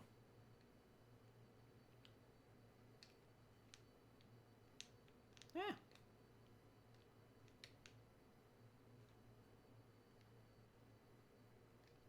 That is a super missile door that I cannot enter.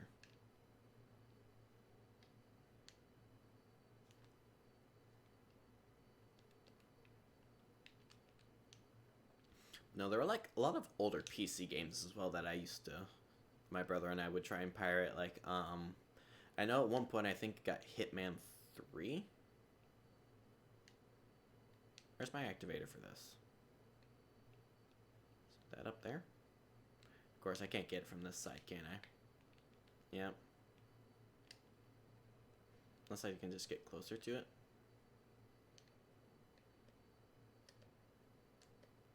Yeah, no, it's just too far back.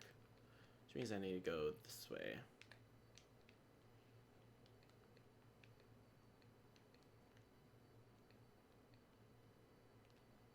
Yeah, no, that's honestly one of the things I hate about YouTube is it's so censored.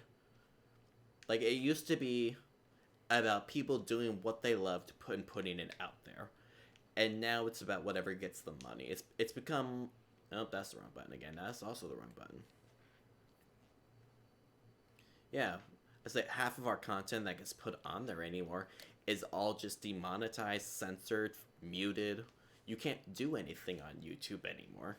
It's like, honestly, yeah, I don't care about whether or not I can make money off of YouTube. I just want to be able to have stuff on YouTube and not worry about it getting taken down, or all the more recent stuff with all the regulations for content that looks like kids content but isn't kids content that you'll get fined for anyway because it has pretty colors in it. All that stuff that's going on. Like, YouTube, in a lot of ways, is killing itself. Like, it's not entirely at its fault for that last one I just mentioned. But still, it's like, we can't do anything on there anymore because, honestly, people are trying to regulate the internet, but you can't regulate the internet. It's not meant to be regulated. It's supposed to be left to run wild. And unfortunately, the governments, not just the US, but just governments in general, aren't trying to let people do that anymore. And they're going to upset a lot of people doing that.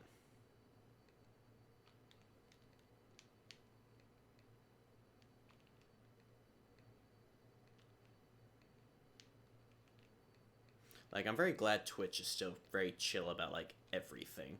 Because, like, if Twitch started getting upset about little things and tried to be overly censorship like YouTube has become, honestly, I'd probably ditch Twitch as well. And people would probably jump onto all sorts of alternative streaming ones.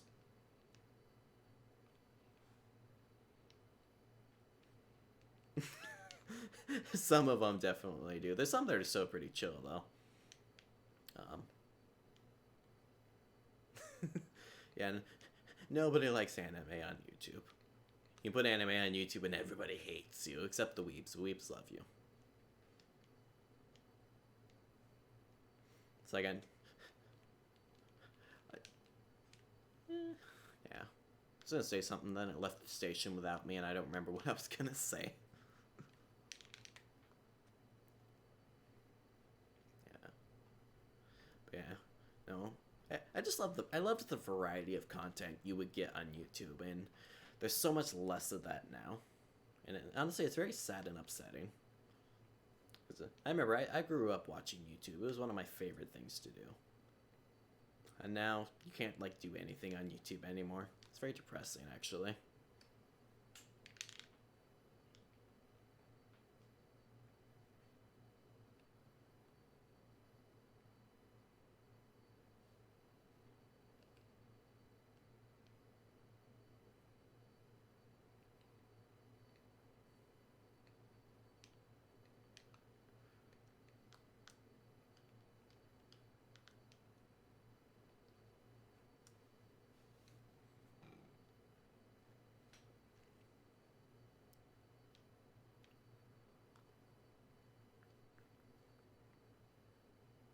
Here we go. And then there's you. I never liked you guys. You guys are giant buttholes.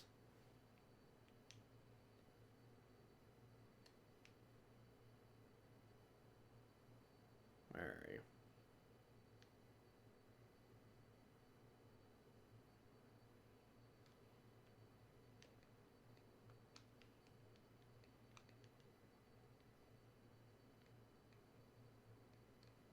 Hi. Where are you? Where are you at, boy? There you are. Got you.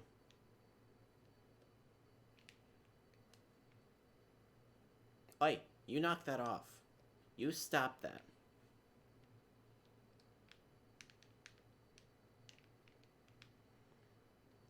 Yeah, stuff like Beat Saber and such, it's technically not just straight putting up other people's music. There is a lot of personal twist on it.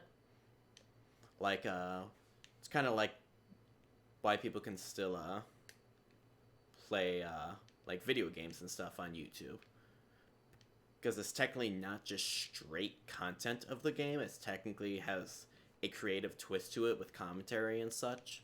And so it falls into that Creative Commons category where it's okay to work with because you are doing something with it, which is why stuff like covers can still go on YouTube and stuff, because it's not just like I'm putting this person's stuff up there and I'm getting stuff off of it. It's I'm taking what they've done and I'm changing it myself.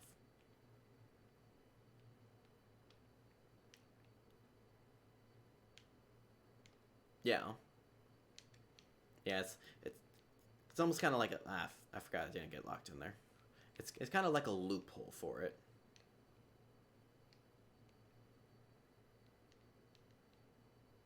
It's a loophole to the music copyright, which is why with stuff like Twitch Sings doesn't have the original version of the song on there for you that plays for you to sing along to. It's all a covered version, so that way it can bypass all those little rules and restrictions for it.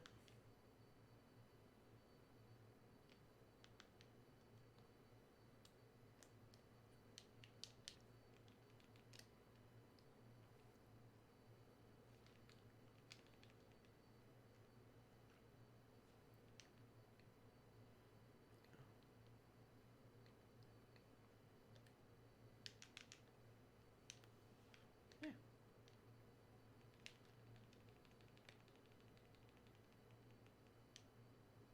You gave me nothing.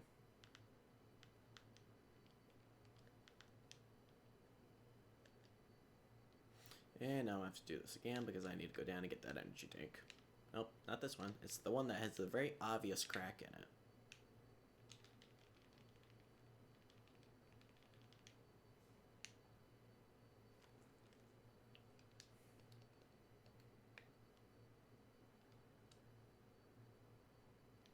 Yeah. It is very odd. Copywriting itself is a very odd, peculiar thing to understand at a lot of times. Like if you work with it a lot, I'm sure you can understand all of its intricacies. But as someone who doesn't really work with having to worry about copyright rules and such, I don't really understand it overly well. Like I know like this is copyrighted, that means I don't do anything with it. But at the same time, like copyright this game is copyrighted, but I can still kind of stream and play it. I understand my vague capabilities of what I can do with stuff. I just don't understand the exact rules of how everything functions with that.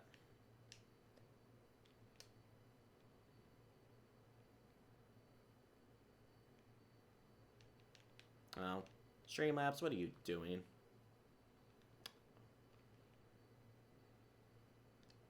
Say what? Streamlabs, what the heck, Streamlabs? What was that for?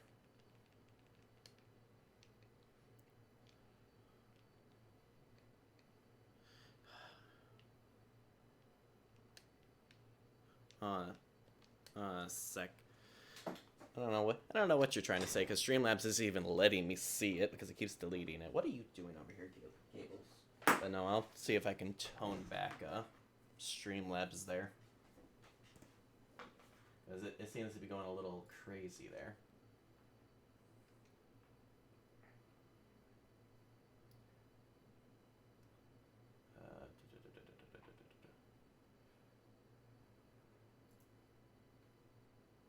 Wait, what? It's not. Oh, it's because I think it's picking up ass in the beginning. Um.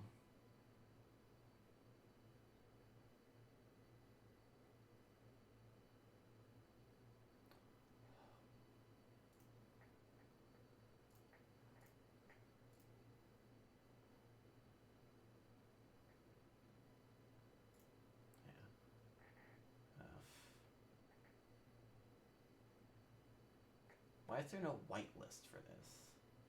Oh, I'll just turn off using the default blacklist.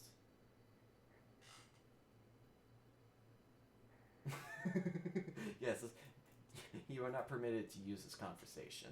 You have to get the correct and appropriate copyright for it. You haven't paid the fee of $20 to use the word associate on my stream. You have to get purchase access to use this copyright first. I blame YouTube, but we're not on YouTube right now. Alright, so in theory, it should let you do it now, because I stopped it from using the default blacklist. I don't get why it wouldn't let you use associate, because it thinks the word ass is in the middle there. It's the dumbest thing.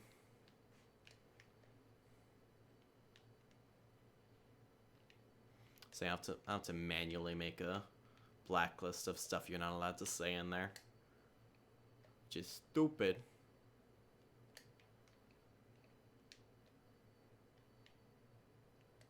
Yeah.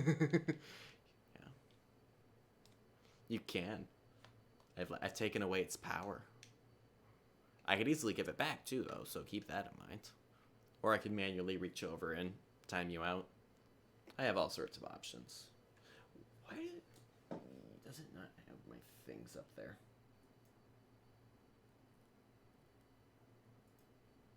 There we go. Sometimes it forgets to keep my mod icons available until I have to use them, then I don't think about it.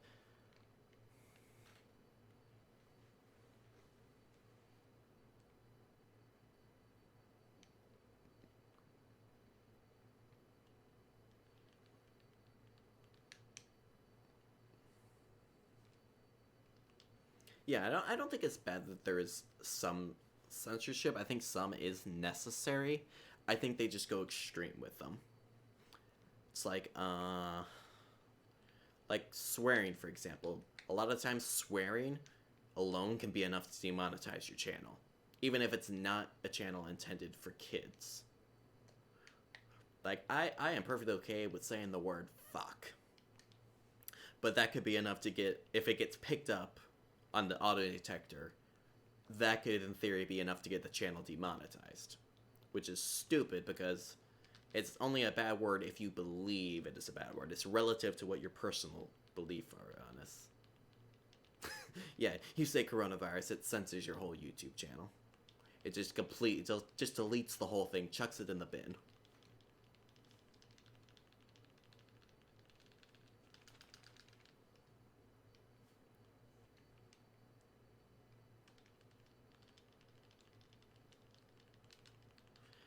Yeah, that I would agree on that. Like for example, like I just said the word fuck. That's fine. I have no problem with that. But if somebody is going around with somebody and just constantly calling them a fucking idiot, it's not the word itself that's the problem. It's the intent behind the word.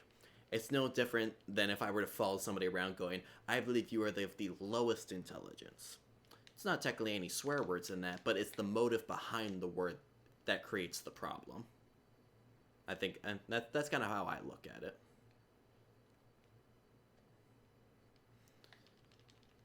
Which is why I think context in conversation is also exceedingly important, because sometimes people will cut out just a part of a conversation and you think they're the most horrible human beings they are, but you don't always understand the context of the conversation, and that might just be a misunderstanding. And a lot of people aren't willing to pay attention to that a lot of the times, which I think causes problems. This is a shortcut back. Go back.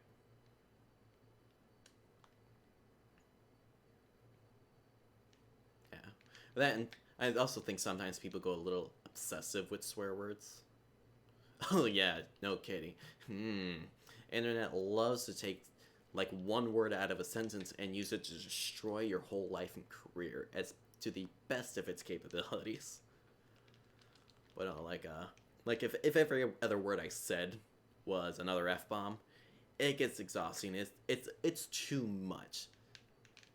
But you can do that with any word as well. There is such a thing as too much with just about anything. There needs to be a balance with things.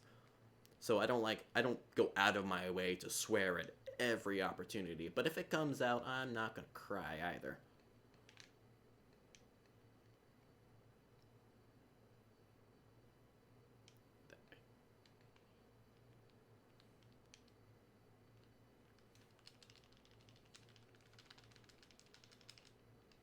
Boom.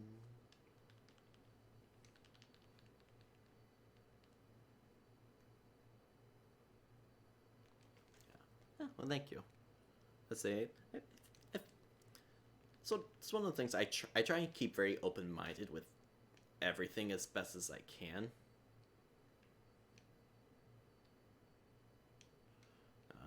Includes stuff like language, culture. I understand things are different and are not always going to be the way I necessarily see them as they should be. But at the same time, I think it's important not just that I look at people's perspectives, but I think it's important for other people to look at mine at the same time. It's important to look at every perspective when making a decision on anything, I think.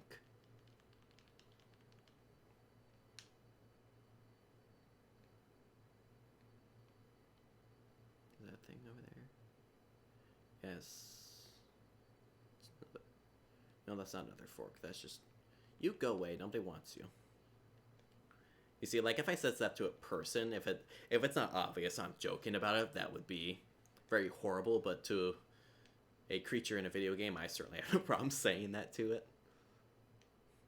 It's that whole, the whole context thing. Somebody could clip me saying that and just paste it over something else, and suddenly I could be the internet's next most hated person. But with context, you understand I'm getting mad at a video game enemy that's causing me problems and irritating me. That whole... Very important to keep perspective. And knowing context. Context is by far one of the most important things I think people like to forget about. This one I have to come around on that side for. Oh, I have to do... Where's the door I need to go through? See, that's save. I don't think I could go through the one at the bottom yet, can I?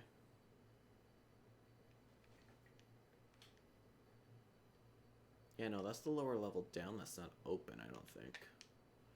Go away. Yeah, that's on a lower level that I can't get to yet. Could you not follow me around? Like, no? Where's my hose? My pipe thing? Go away. Where am I going? Am I not supposed to be down here yet? Is that the problem?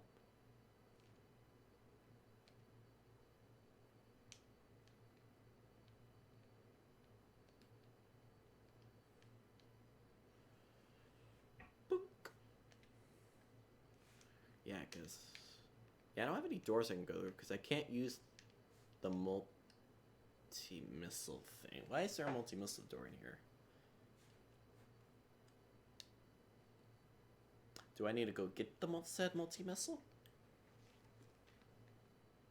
I don't recall having to do that this early in the game, but maybe I'm wrong.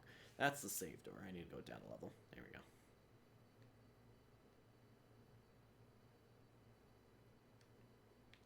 Yeah, so I didn't think I got it this early, but there is a multi-missile door down there. I don't remember that being here. Then again, I hated this place, so I don't really remember it all too well. Oops, I didn't mean to do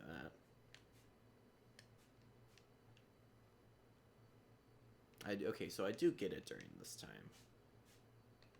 Just, yeah. But otherwise, I don't think there's a door down here I can actually go through. Because I can't reach the white or the black door yet.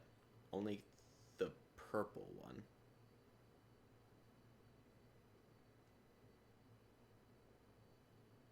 So there's probably just more on the surface of Torvis that I need to do first.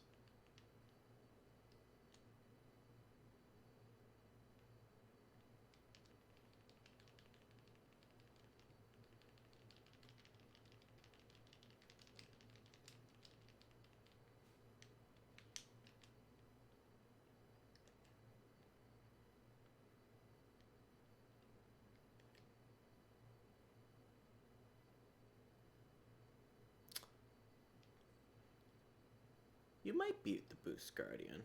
Actually, I think I want to take that shortcut area just to link up the map. But yeah, I'm not sure. I think you beat the Boost Guardian before you get the multi-missile.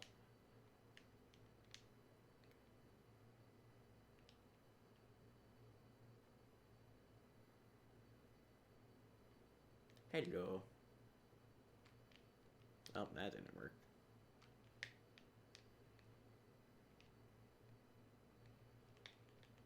Ow. Let me shoot you.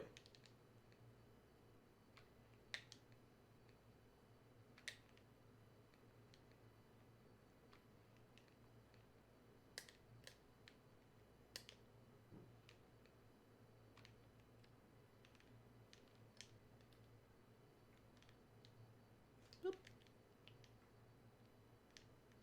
Nobody likes you. You're just annoying. Oi, you knocked that off. Shouldn't have stopped to insult them. Oh yeah, I think you have to go through this portal first before anything else. This door, yeah, this door locks in front of me. I see what you do in game. It's not like I've played it before or anything. Yeah, because you guys had the boost technology, which lets you use the ramps. And your shields. You have the shields, too.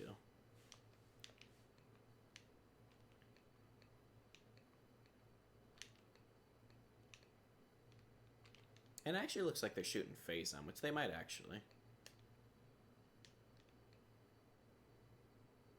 Yeah, in Prime 1, it didn't matter where you went, especially if you were at the phase-on mines. There were pirates everywhere you went. It was horrible.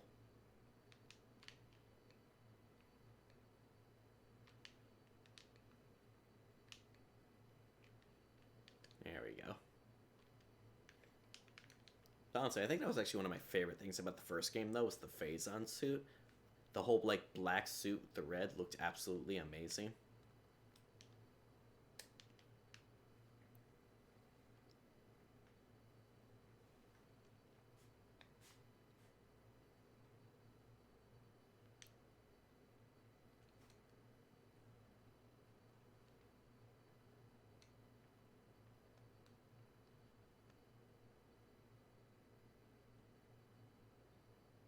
Yeah, because I think those are the elite pirates, I think is what I just fought.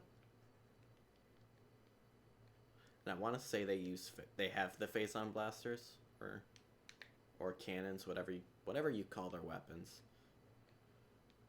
Beam, phase-on beam or whatever. I don't know. Go away. The Ink Hunter, I definitely gotta say, is by far my least favorite enemy to fight of the Ink.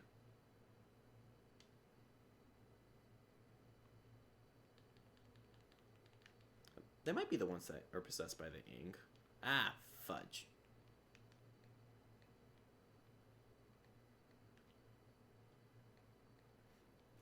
Yeah, no, these things are just irritating. There's a, like, honestly, like, design-wise, they look like a tangled nest of whatever. But they're just irritating to fight. Which is why, generally, I don't fight them. I just run around them.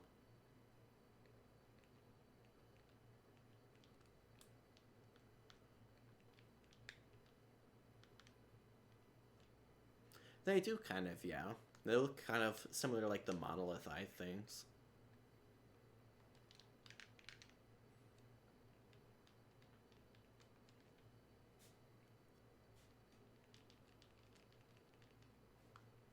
Yeah. Ice and such never bothered me. They never scared me or anything. But just something about disembodied hands always made me, like, really scared and uncomfortable as a kid. Like, I wasn't, like, screaming terrified, but literally, like, for the longest time, I wouldn't play and beat Twilight Princess because I got to the hands in the Twilight Realm and I was terrified of them.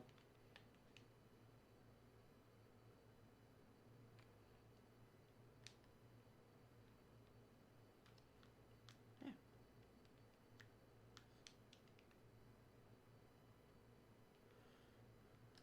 Yes, some of you've never played a Zelda game? Oh, dude, you are missing out. Zelda games are by far some of my favorite games. Then there's this butthole over here. Nobody likes this guy. But no, the Zelda games are amazing. Unpopular opinion, but one of my personal favorites is Majora's Mask. Alright. I think real quick here, I'm gonna go run to the restroom again before I go fight this guy, because I want to be more focused when fighting this guy, because he can be a bit of a pain in the butt at times. So. 2 hours, Wind Waker. Okay, so you've had at least a little bit of experience with Zelda then. Say, I did beat Four Swords with my brother. Never had interest? Yeah. I mean, if you really like just going through dungeons that once you know them are really easy to beat, it's kind of fun. I do greatly enjoy Zelda games. But real quick, I'm going to run to the restroom again. So I'll be right back.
You have got to have some seriously clean hands, because you were like on top of that.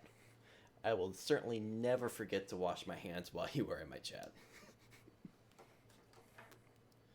You see? Yeah. It looks clean. clean. I mean, it's important to wash hands every now and then.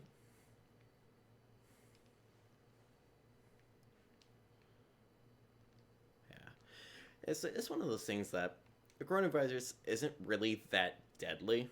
It's not really any more deadly than your normal flu is. People are just freaking out about it because it spreads so easily.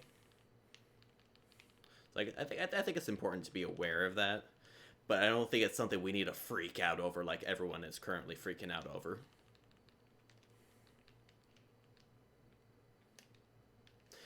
Yeah, I imagine that's not very fun. I think I've only had the flu once in my life.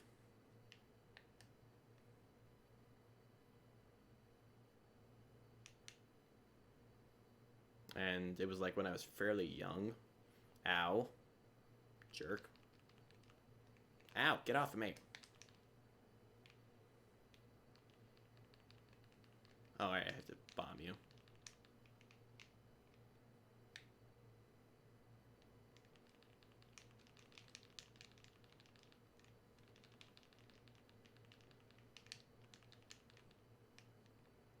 Yeah, I think I've only ever had it once. Oh, I always forget it pulls it out for you. Ow, get off me. Let me go.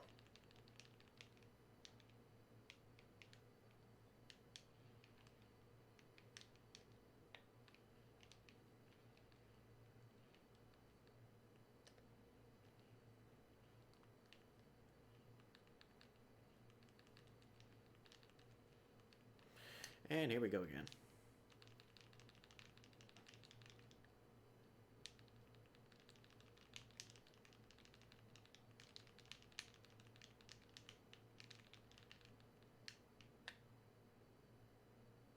Ah, there's always one angle in there that gets you.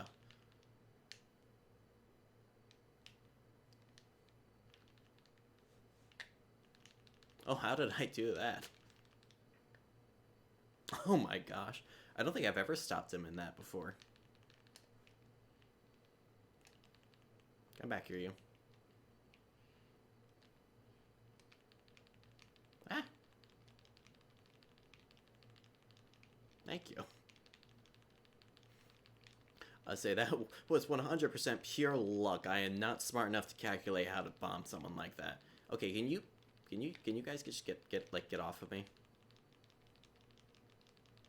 Oh, nice. I don't think I've ever skipped a cycle on him before. Yeah, I was never good enough at Prime to skip cycles. Ow, would you stop it?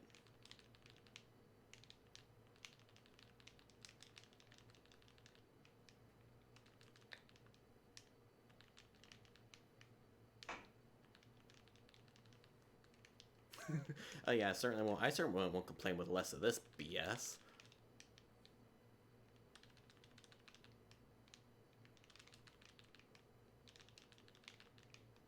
Ow.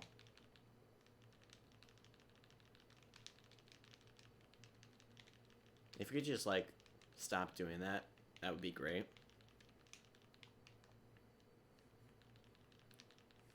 You know, I can't remember, but I bet that's probably a speedrunning strat for this game. It's probably trying to skip cycles on this guy. Ow! No, stop it.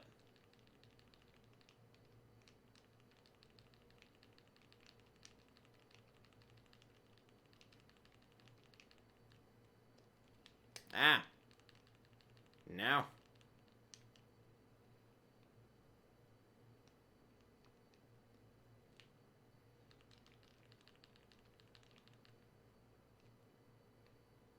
Of course you would drop into one more cycle with the tiniest sliver of health left.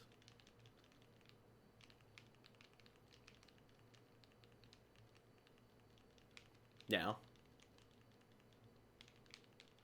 are there Metroid Prime randomizers? That could be. I know there's a 2D Metroid randomizers, but ooh, that could be fun. I would love to play a Metroid Prime 1 randomizer. Stop it!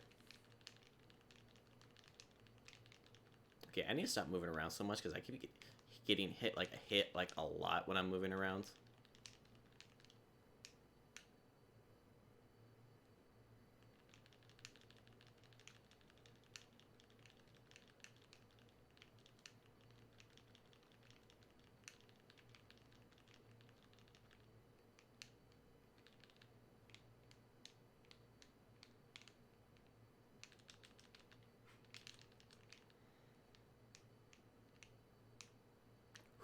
Ooh, talk about threading a needle there.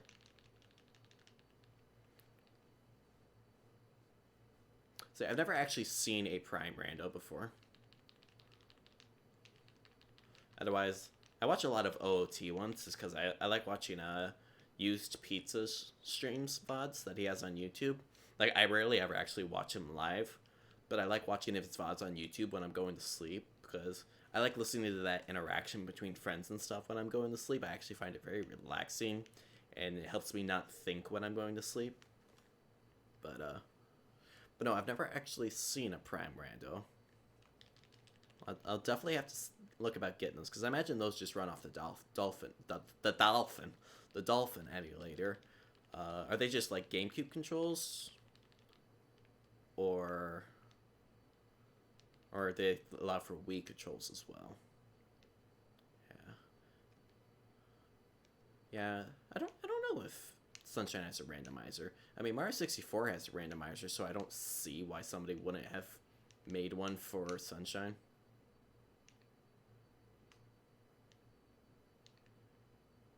Yeah.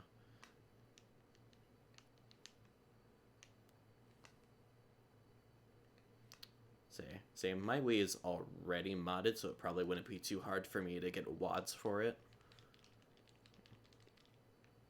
But I'm guessing it's still technically just the GameCube version of the game, though. Like, you have to play with, like, a GameCube controller. You can't use, like, Wii motion controls or anything.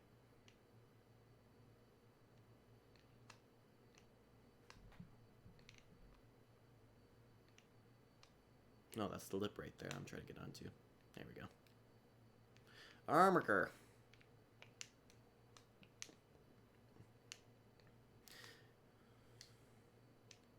Yeah. I say, like, the Oh my gosh. I cannot stay up for the life of me. But no, like, the Dolphin is a really nice emulator. But just because of what it has to emulate, a lot of the times so many things don't run that well.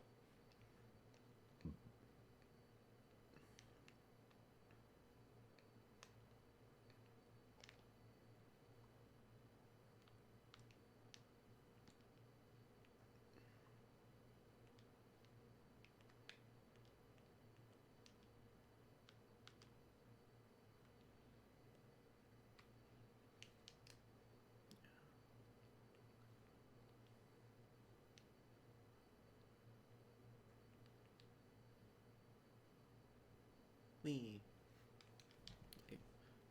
Have you actually tried a Prime Randomizer before?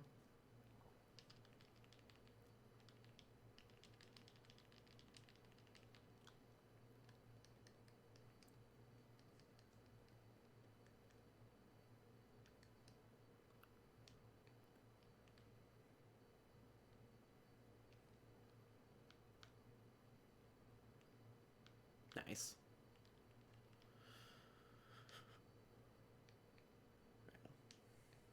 Yeah. Say, now that I know that is actually a thing, I'm definitely going to have to try that at some point.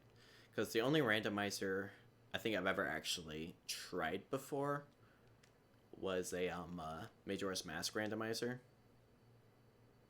Yeah, modding definitely takes a little bit of time. Yeah, though I suppose with Beat Saber doing technically still being on the PC though, I imagine that's not too difficult to mod though. I imagine. I don't know. I don't generally mod. I just follow tutorials.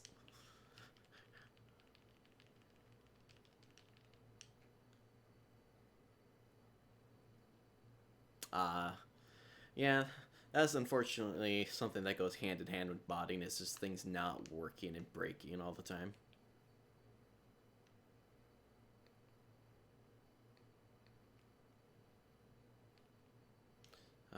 Especially like Minecraft. Minecraft breaks so much when you just jam pack like 100 and some mods into it.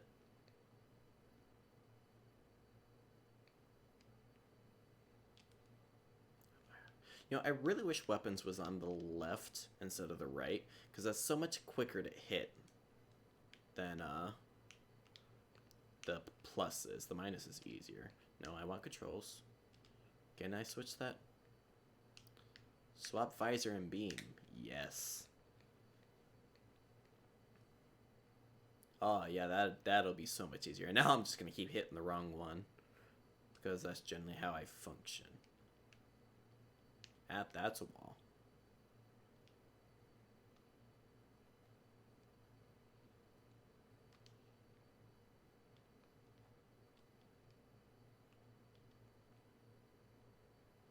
Yeah.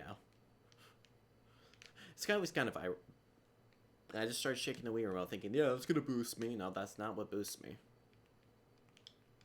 Yeah. You know, I'll always complain about controls and stuff like that, and then I'll change it, but then I'll have the muscle memory to the controls that I complained about, and I'll always keep hitting the wrong thing no matter what I set it to.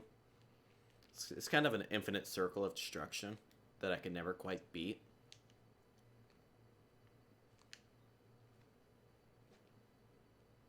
Not really what I wanted to do, but okay. Yeah. Go. Ah, and there we go.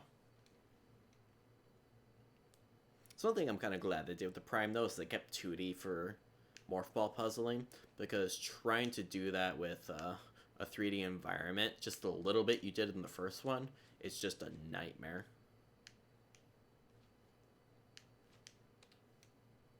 That, and I wish you could have Spring Ball on the GameCube version, because Spring Ball makes it all so much easier. I don't remember what's through this hole. This thing. The worst half pipe in the game. There we go. Or if we always struggle with this half pipe. I don't know if that's just a thing with the GameCube version, but this like right side always we struggle to get up. But it seems to always work fine when I do it nowadays, so we might have just been stupid. Yeah, I'd say you can still technically go forward and backwards. It doesn't like transition and lock you into the 2D directional movement. I say it's one of those things you don't really pay attention to until it starts causing you problems. Yeah, actually, I want to do this time because I'm actually curious. Yeah, these are the pirate commandos. Yeah. So what are the other ones that shot the phase-on at me? They might just be elite pirates.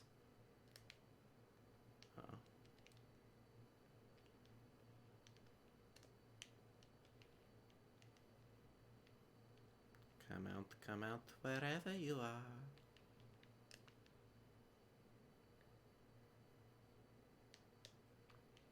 Wow, I totally missed that shot.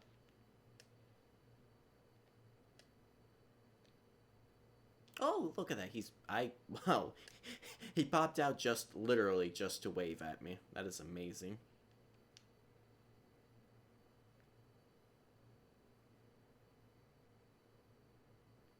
Come here. Ow, jerk. Oi, what are you doing over there?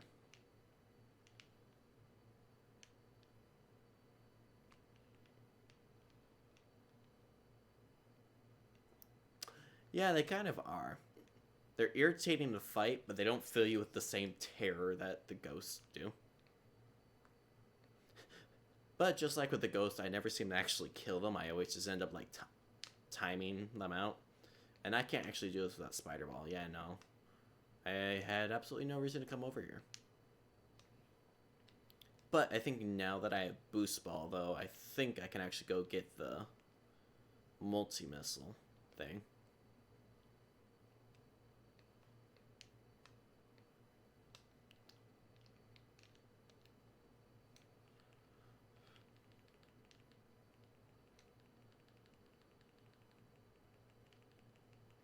It's always weird that this is like the one enemy that exists between the light and dark world. Like, it doesn't matter which one you go to, he's always there.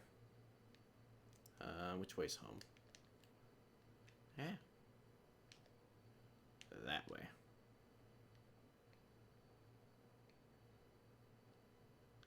It hasn't? Ah. I think it's just really quiet. How about that? Is that better?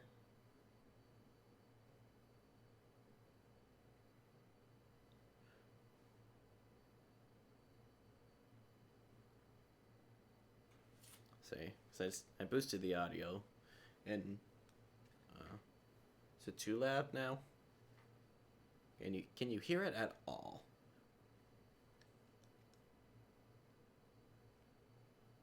Still nothing? That is very confusing.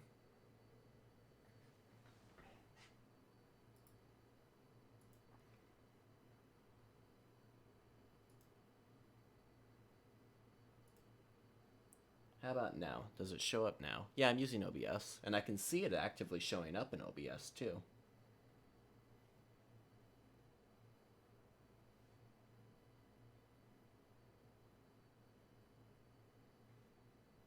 Nothing? Well, what the heck? It's like I can see its bar and everything.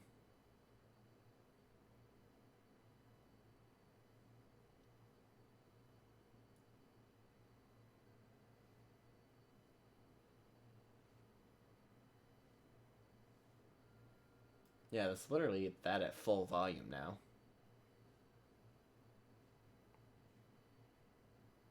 Really?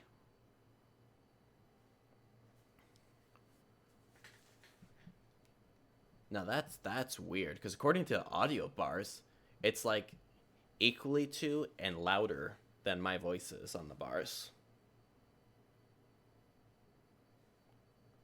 That is weird.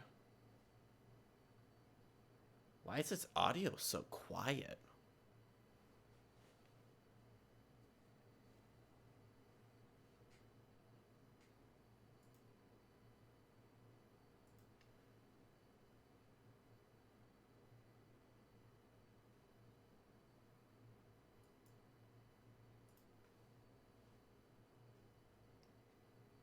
Yeah. Saying it's weird. Because I don't think I've ever had it have a problem where it wasn't throwing the audio through before like that. Like, yeah, that's always a pain in the butt. That's so weird because according to my bars, it looks like it's blasting right now, but yet, obviously, you're hearing my voice over the game.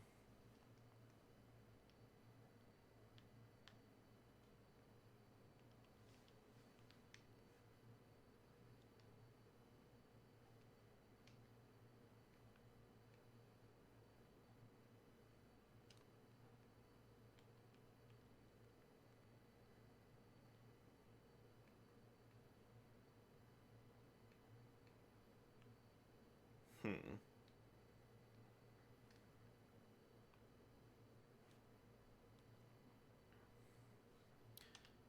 Huh.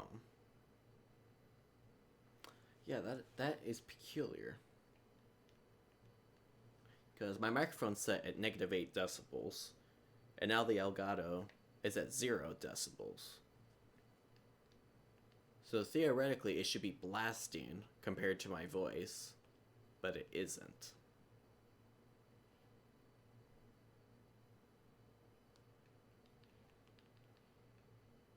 I don't believe so, no.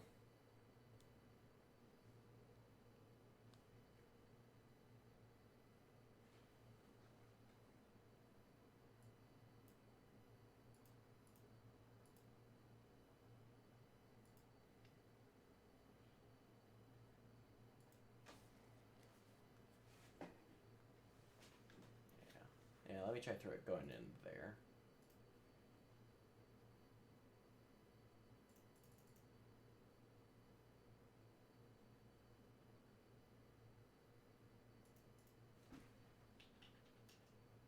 Yeah, no, it's literally at 100%, so it doesn't go up in percentage. And I just tried putting it up to like 101, and it refuses to go up.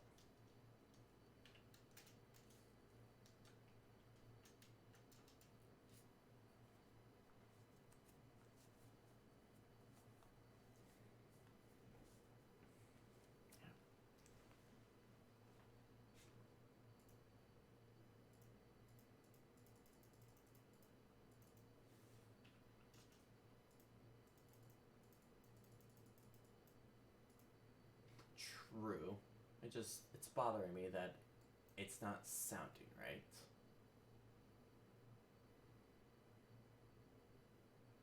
Yeah, I will. Hmm. I will definitely need to take a closer look at that.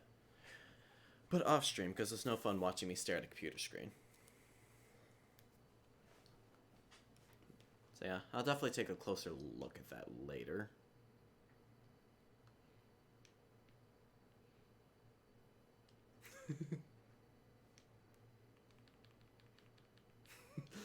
I say we're gonna have a side of my head stream where I'm just gonna set it to the webcam, and we're just gonna stare at the side of my head while I stare at my computer screen confused.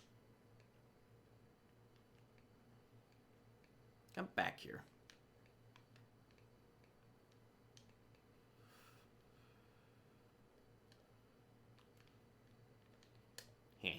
Die.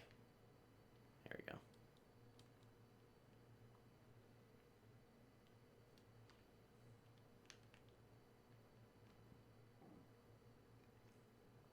I'll get you eventually. Yeah, we're gonna put that in the clip highlights. Oh, that's Powerball door. I forget about that. Can't use a shortcut yet.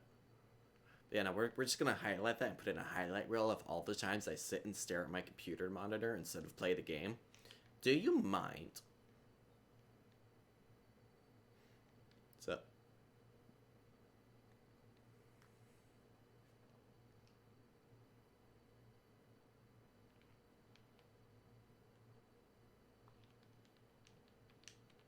yeah. Though I can't say I think that's the only thing I don't care for much in Metroid games is all the backtracking you do, because you do a lot of backtracking in Metroid games. Like, the music's good enough that I don't mind it as much, but it definitely does get old if you played the game a lot.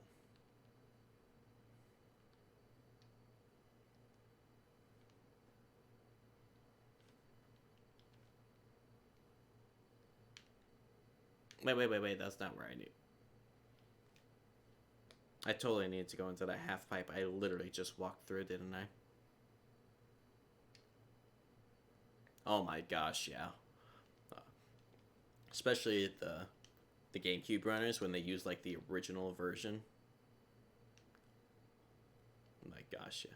Like I want to say it was like the first and maybe the second edition releases of the original GameCube Metroid Prime. Literally, you could just like jump up all the rails and stuff like as soon as you got the space jump and just fly through that first room just to get all the way up to Plasma Beam right away. It was ridiculous and just honestly very awesome to look at. But I think, yeah, see, I told you I was going to do it. I keep hitting the wrong thing now. But I think the edition of the GameCube version I have, I think does not have those shortcuts in it. So I think I have one of the ones where it's blocked off by a Powerball wall. Bother.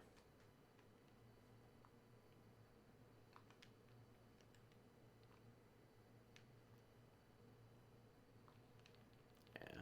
I love speedrunning. It just brings so much more to a game. Like, there's already a lot to so many of these games, but speedrunning just adds a whole new perspective to it.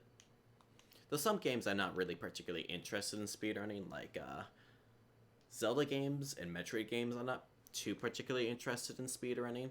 Like, I totally forgot to do that again. And bring me my dunce hat. Where am I going? How did I go backwards? Extended technique. Yeah. But no, like, playing 3D games where I'm just like it's fun to watch, constantly breaking through all the boundaries and such. But actually playing and doing that, it just isn't as fun to me. I prefer more stuff like platformers, where it's more about how fast can you make these jumps kinds of things.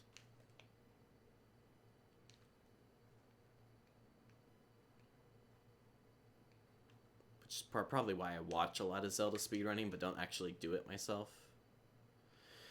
And for this puzzle now that I can never remember how to do.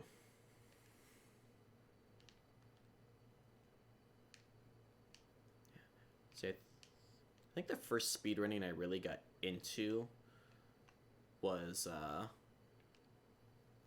it was Mario 64, I think, because I started watching Cheese do a lot of speedrunning, and I got really into that.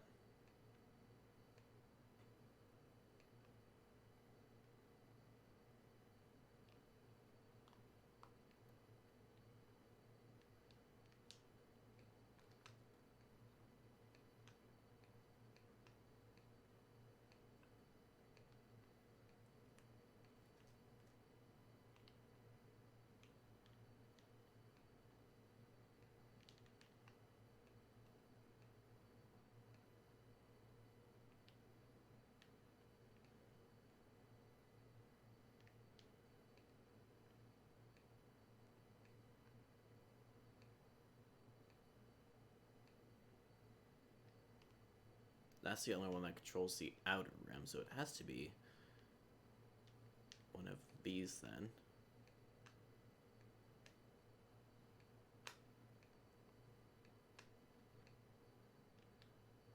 And I think, yeah, this last one I think controls both of them. Nope, that's not what I wanted to control. Might be that red one.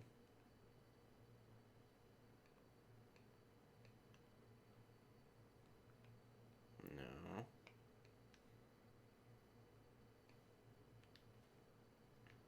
So there has to be another one that controls one of those center rings. So which one is it?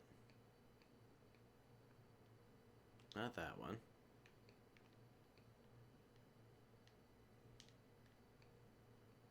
That one.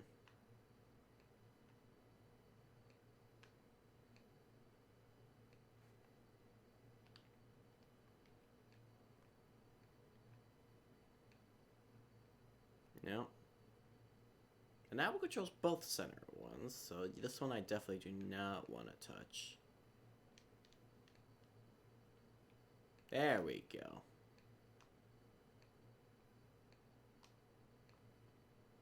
There we go. That, I think, is the fastest I've ever done that puzzle.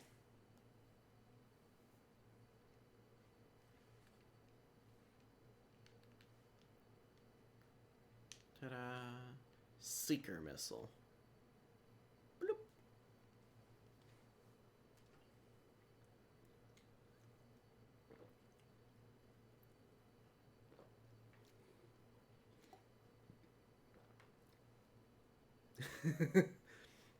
Yeah, I've only beaten the first one once, and I've never beaten 2 and 3, which is why I'm going through them now.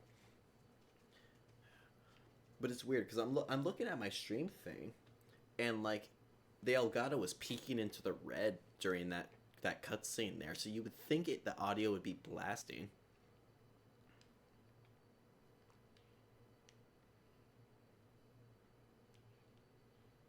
So weird. I'm definitely gonna have to take a closer look at that and see what's going on.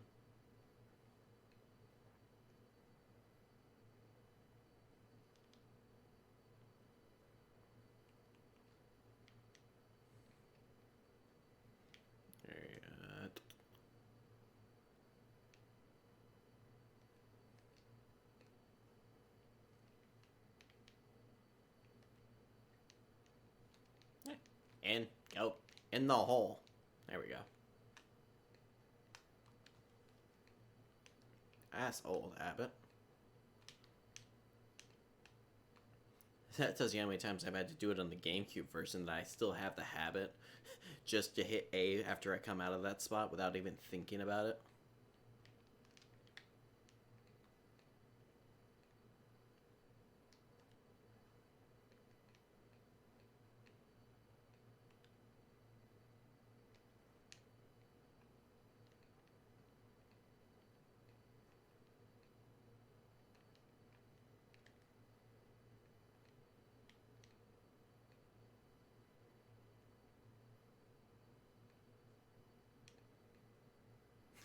Yeah, she's a baller.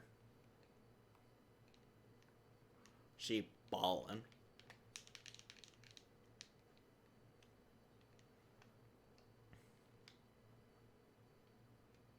And that is one thing that's fascinating as well. It's the morph ball. Just its functionality alone, because she almost becomes like ethereal looking at it when she turns into Morph Ball. And there's, theories about what she actually sees when she is a Morph Ball. And since the game, during all gameplay otherwise, takes place in first person, I know it's theorized that she actually almost does have like an outside perspective, like what the player sees when she's in Morph Ball. And so it's interesting to think about. It's fascinating.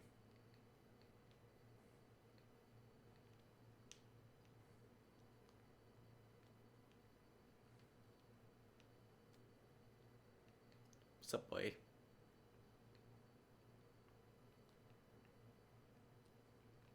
Yeah. That's actually a thing. I don't think I've ever actually seen any Metroid memes before. It's interesting. How have I not seen memes for Metroid? What am I doing? Where am I going? I'm going up there, that's what I'm doing.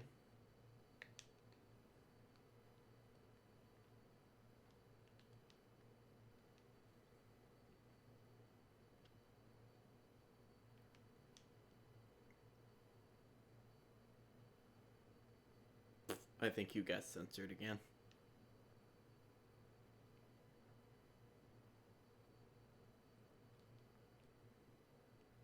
It's a light censoring, though. It's not like booting you out.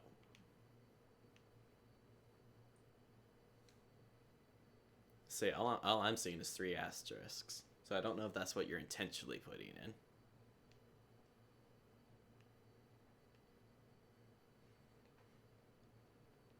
Oh, that's not where I want to go.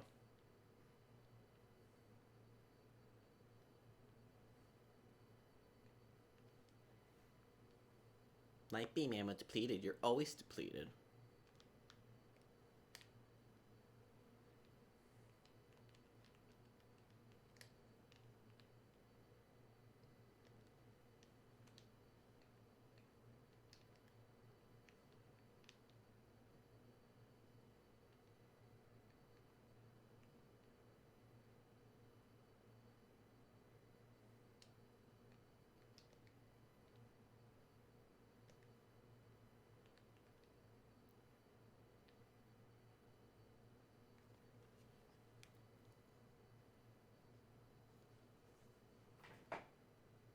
So jumpy.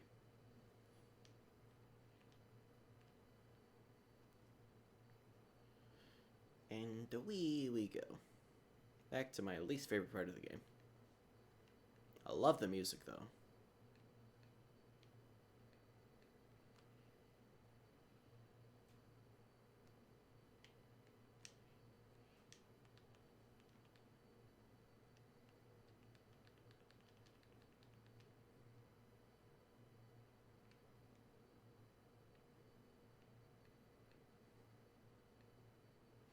Ah, yes.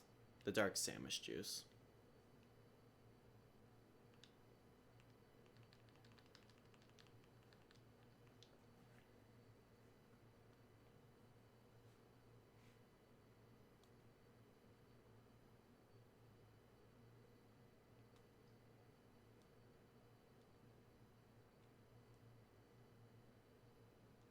Poof.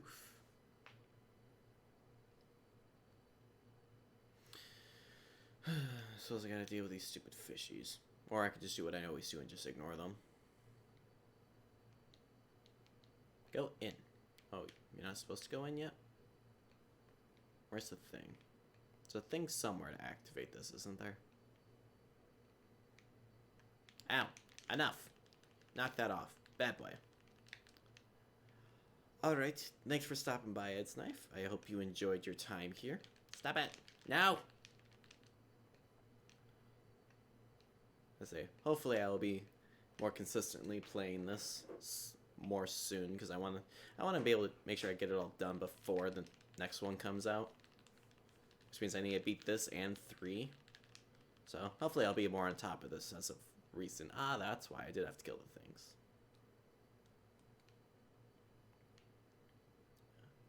Yeah, so yeah. Thank you for stopping by and hanging out. It's nice having you around. Why am I getting out? So now I'll have to actually think of things intelligent to say to keep things interesting. Thank you for the follow. That is greatly appreciated. This is one step closer towards affiliate.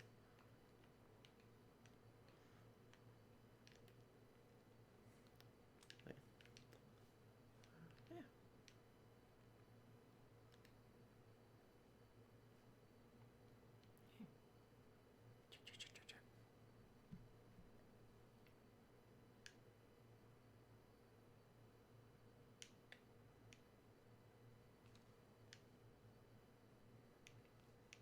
Which one of these is it? I guess this one.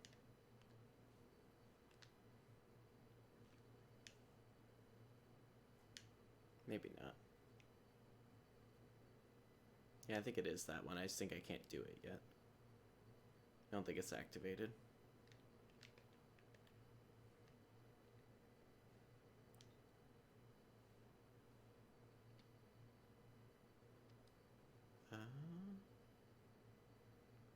Huh? Daddy-o?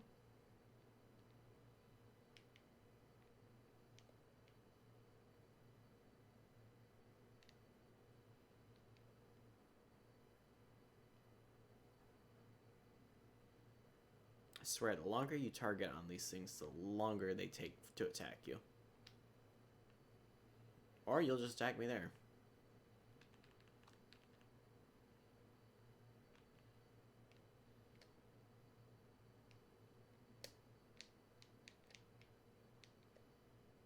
Or they always attack you from behind a wall. There we go. Ah. Yeah. Stop it. There we go.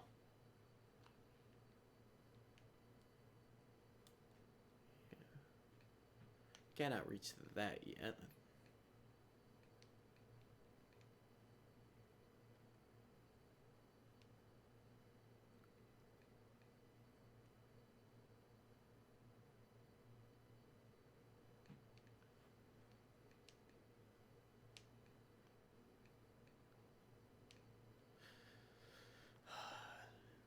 Torture you with this so early on.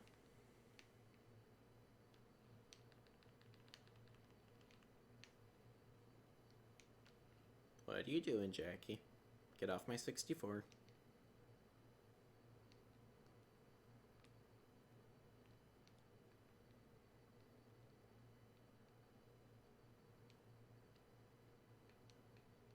Ah. Up. Down. Left, right, A, B, select, start.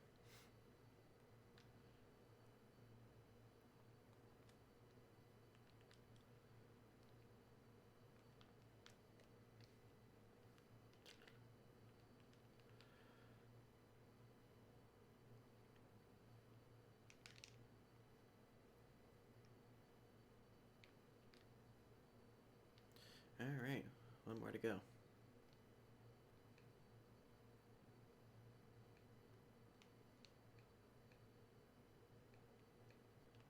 Butthole.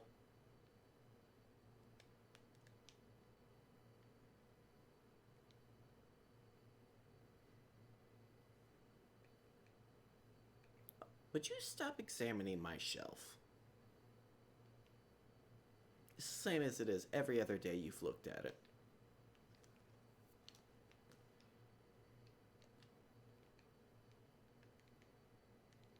Stop it. Hey. No, let me back in, please. I wasn't ready to leave.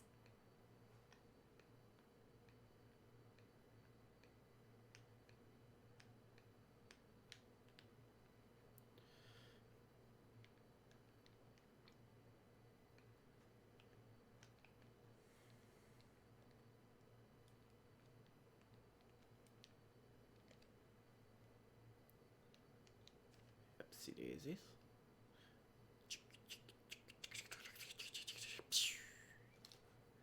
Definitely have to figure out that game audio thing though. That's gonna irritate me for a while.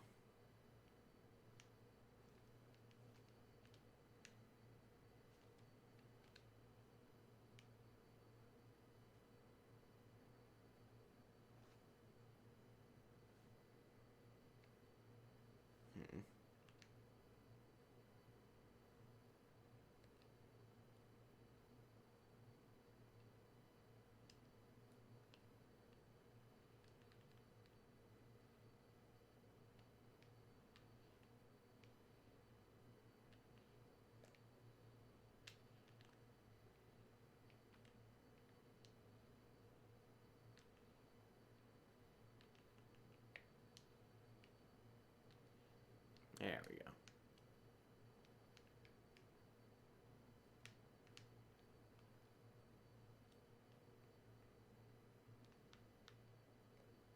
Yeah, it's just portal. I don't know how easy that thing is to break. I can't remember. There's a way to open it in this room, though, and I think I have to in order to progress.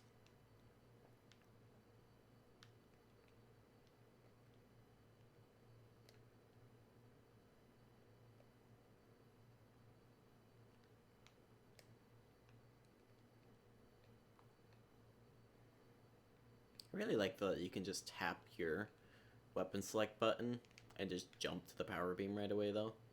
Because honestly, because of the ammo limitations, I don't really use the other beams as ammo very often. Just because I don't like always having to worry if I'm going to have enough ammo for everything. Except when you get the Annihilator beam. That's honestly pretty dope, and it's kind of hard not to use it in combat because it's just so tempting. Yeah, I think this opens my gate.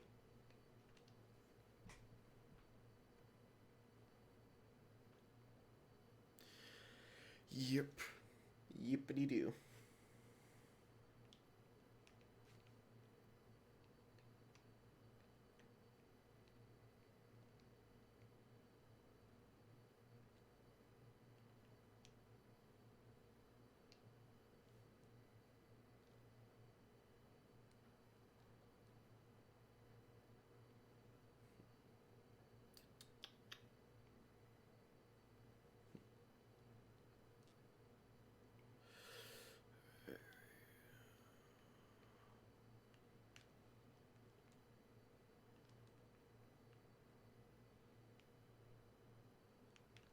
Where are you? There you are.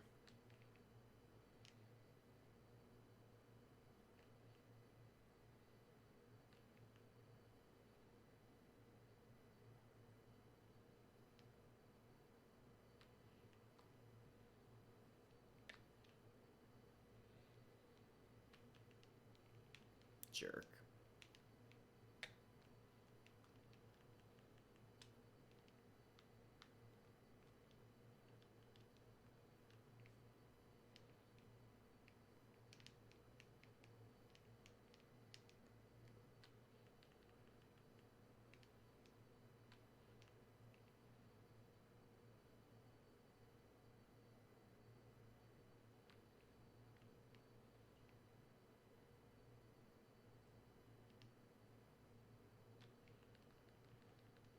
I don't know why. I always like to jerk when I let go of a trigger, which is not very helpful for that whole aiming thing. Oh, they ran away again. That's still too slow. Maybe eventually I'll be a big boy and be able to actually fight them.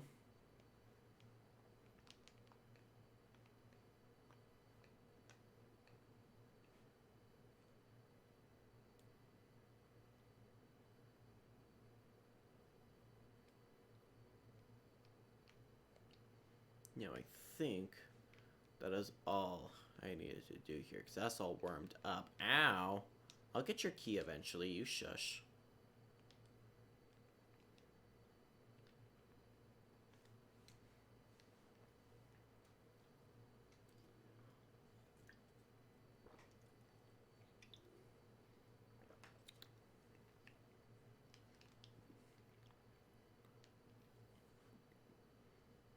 Also, I don't know why, but when my brother and I were younger...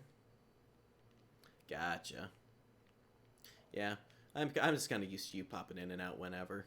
I figured that's kind of how your thing works.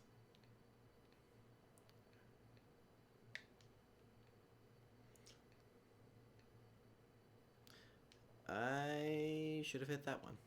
Bother. Also, I can grab this bomb down here.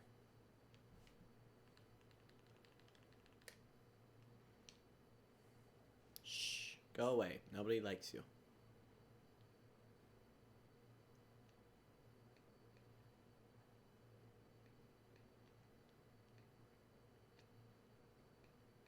There you go.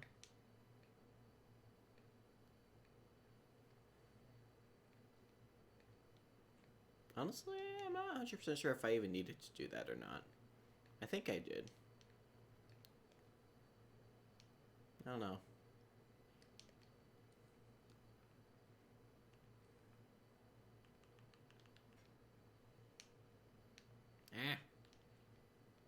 Whatever. Just gonna go through. There we go.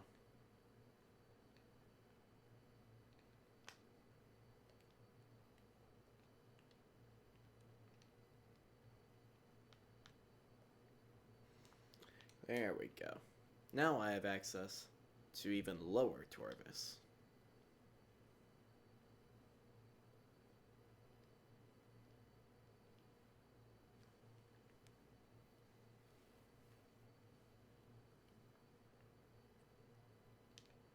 Yeah.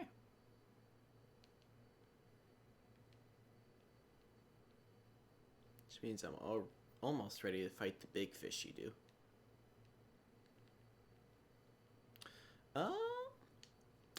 I'm in the second out of 3 areas, so I guess you could say I'm a mix. I'm kind of maybe a third of the way through the game. A third to a halfway. Third to halfway, I think, would probably be a fair place to put me.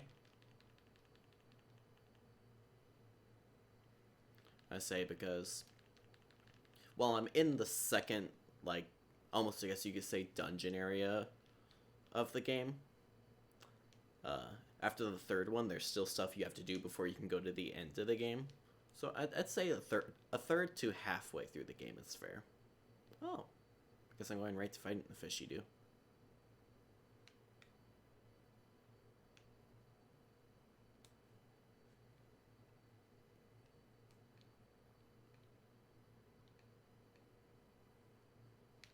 That needs Spider Ball.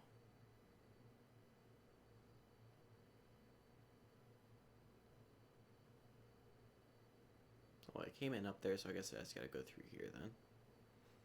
I'm so ready to not be moving slowly in the water anymore. Come here, beautiful. Ah, yes.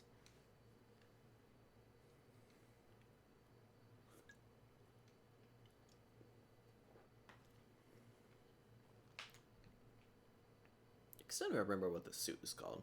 It doesn't really add much aesthetics that you can ever actually see, though. Gravity Boost, that's what it's called. Based off of the gravity suit from the first game. Beep, beep, beep. So much fun. Alright. Time to fight fish you do.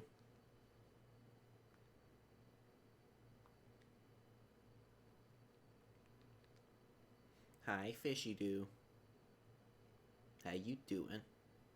It's been a while. You're the alpha fishy do, if I remember correctly. Yeah, alpha blog. He likes to blog.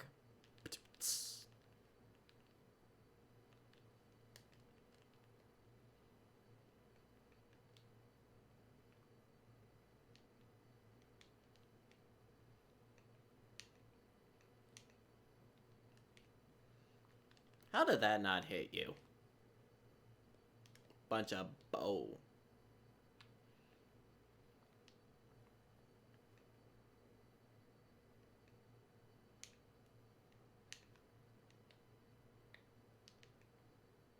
Come here, you. Mare. Mare.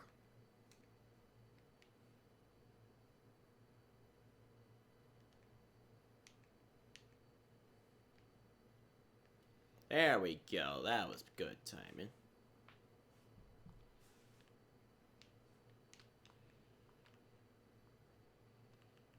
Ow. He's angry.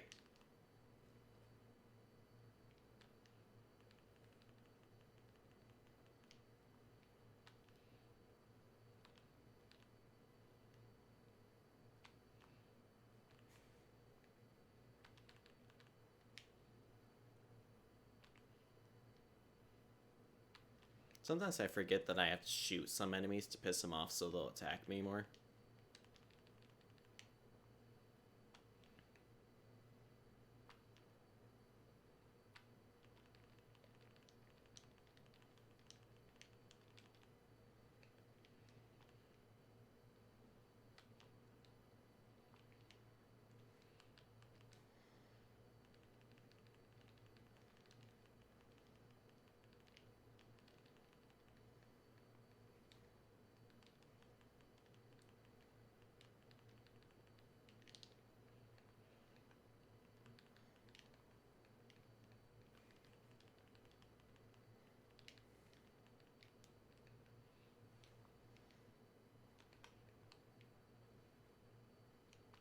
Come on, fishy boy.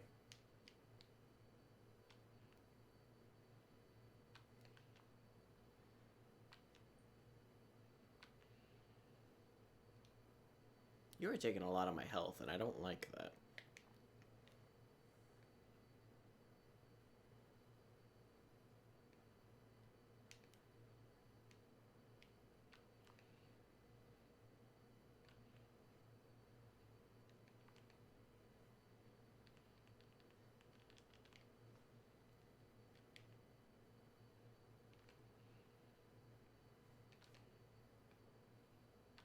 It's like you're not losing any more health.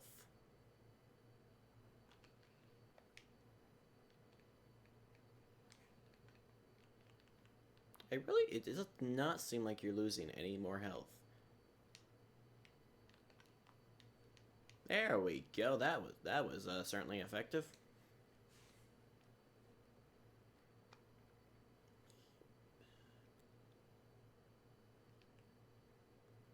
Alpha blog defeated. I am the master blogger now.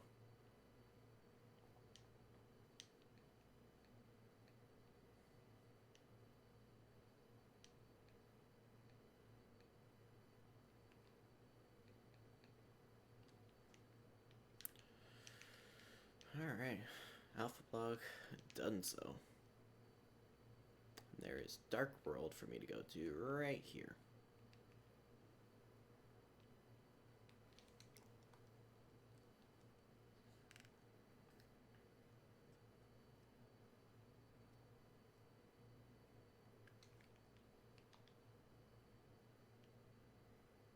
And I got a key. Yeah.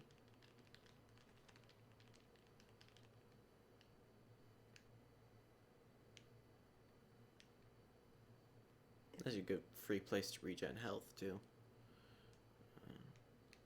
But yeah, I can't go anywhere in here. Anyway, so...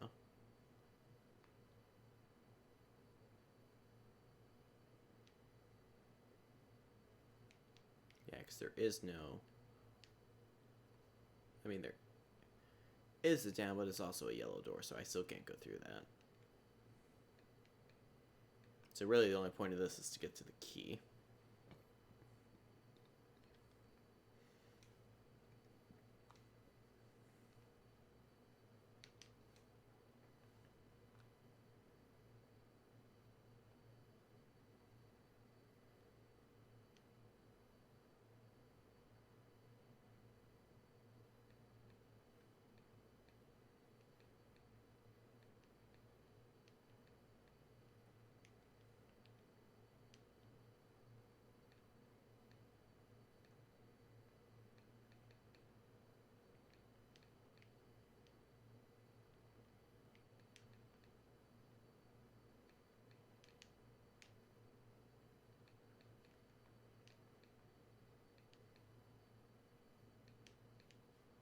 Pro platforming skills.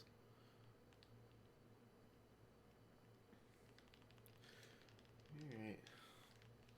Well, I've hit about 3 hours here, and it is midnight, so I think I'm going to go ahead and call it for the stream. But I'll definitely continue this sometime soon. It might be next Sunday, it might be Wednesday if I'm feeling like it, maybe. But I definitely think I'm going to call that for the stream, though. So, I'd say I'm going to try... I also need to figure out the Elgato issue where I'm seeing the audio show up in the bar, but it's not coming out on the stream, apparently. So, I definitely need to figure that out. But, thank you all so much for watching. I hope you enjoyed. Matthew, if you're still there, you have a good night, day, whatever time it is for you. I want to say it's early morning for you. Somewhere about there-ish. Oh, it's afternoon for you, geez. Yeah, for me it's midnight, slacker.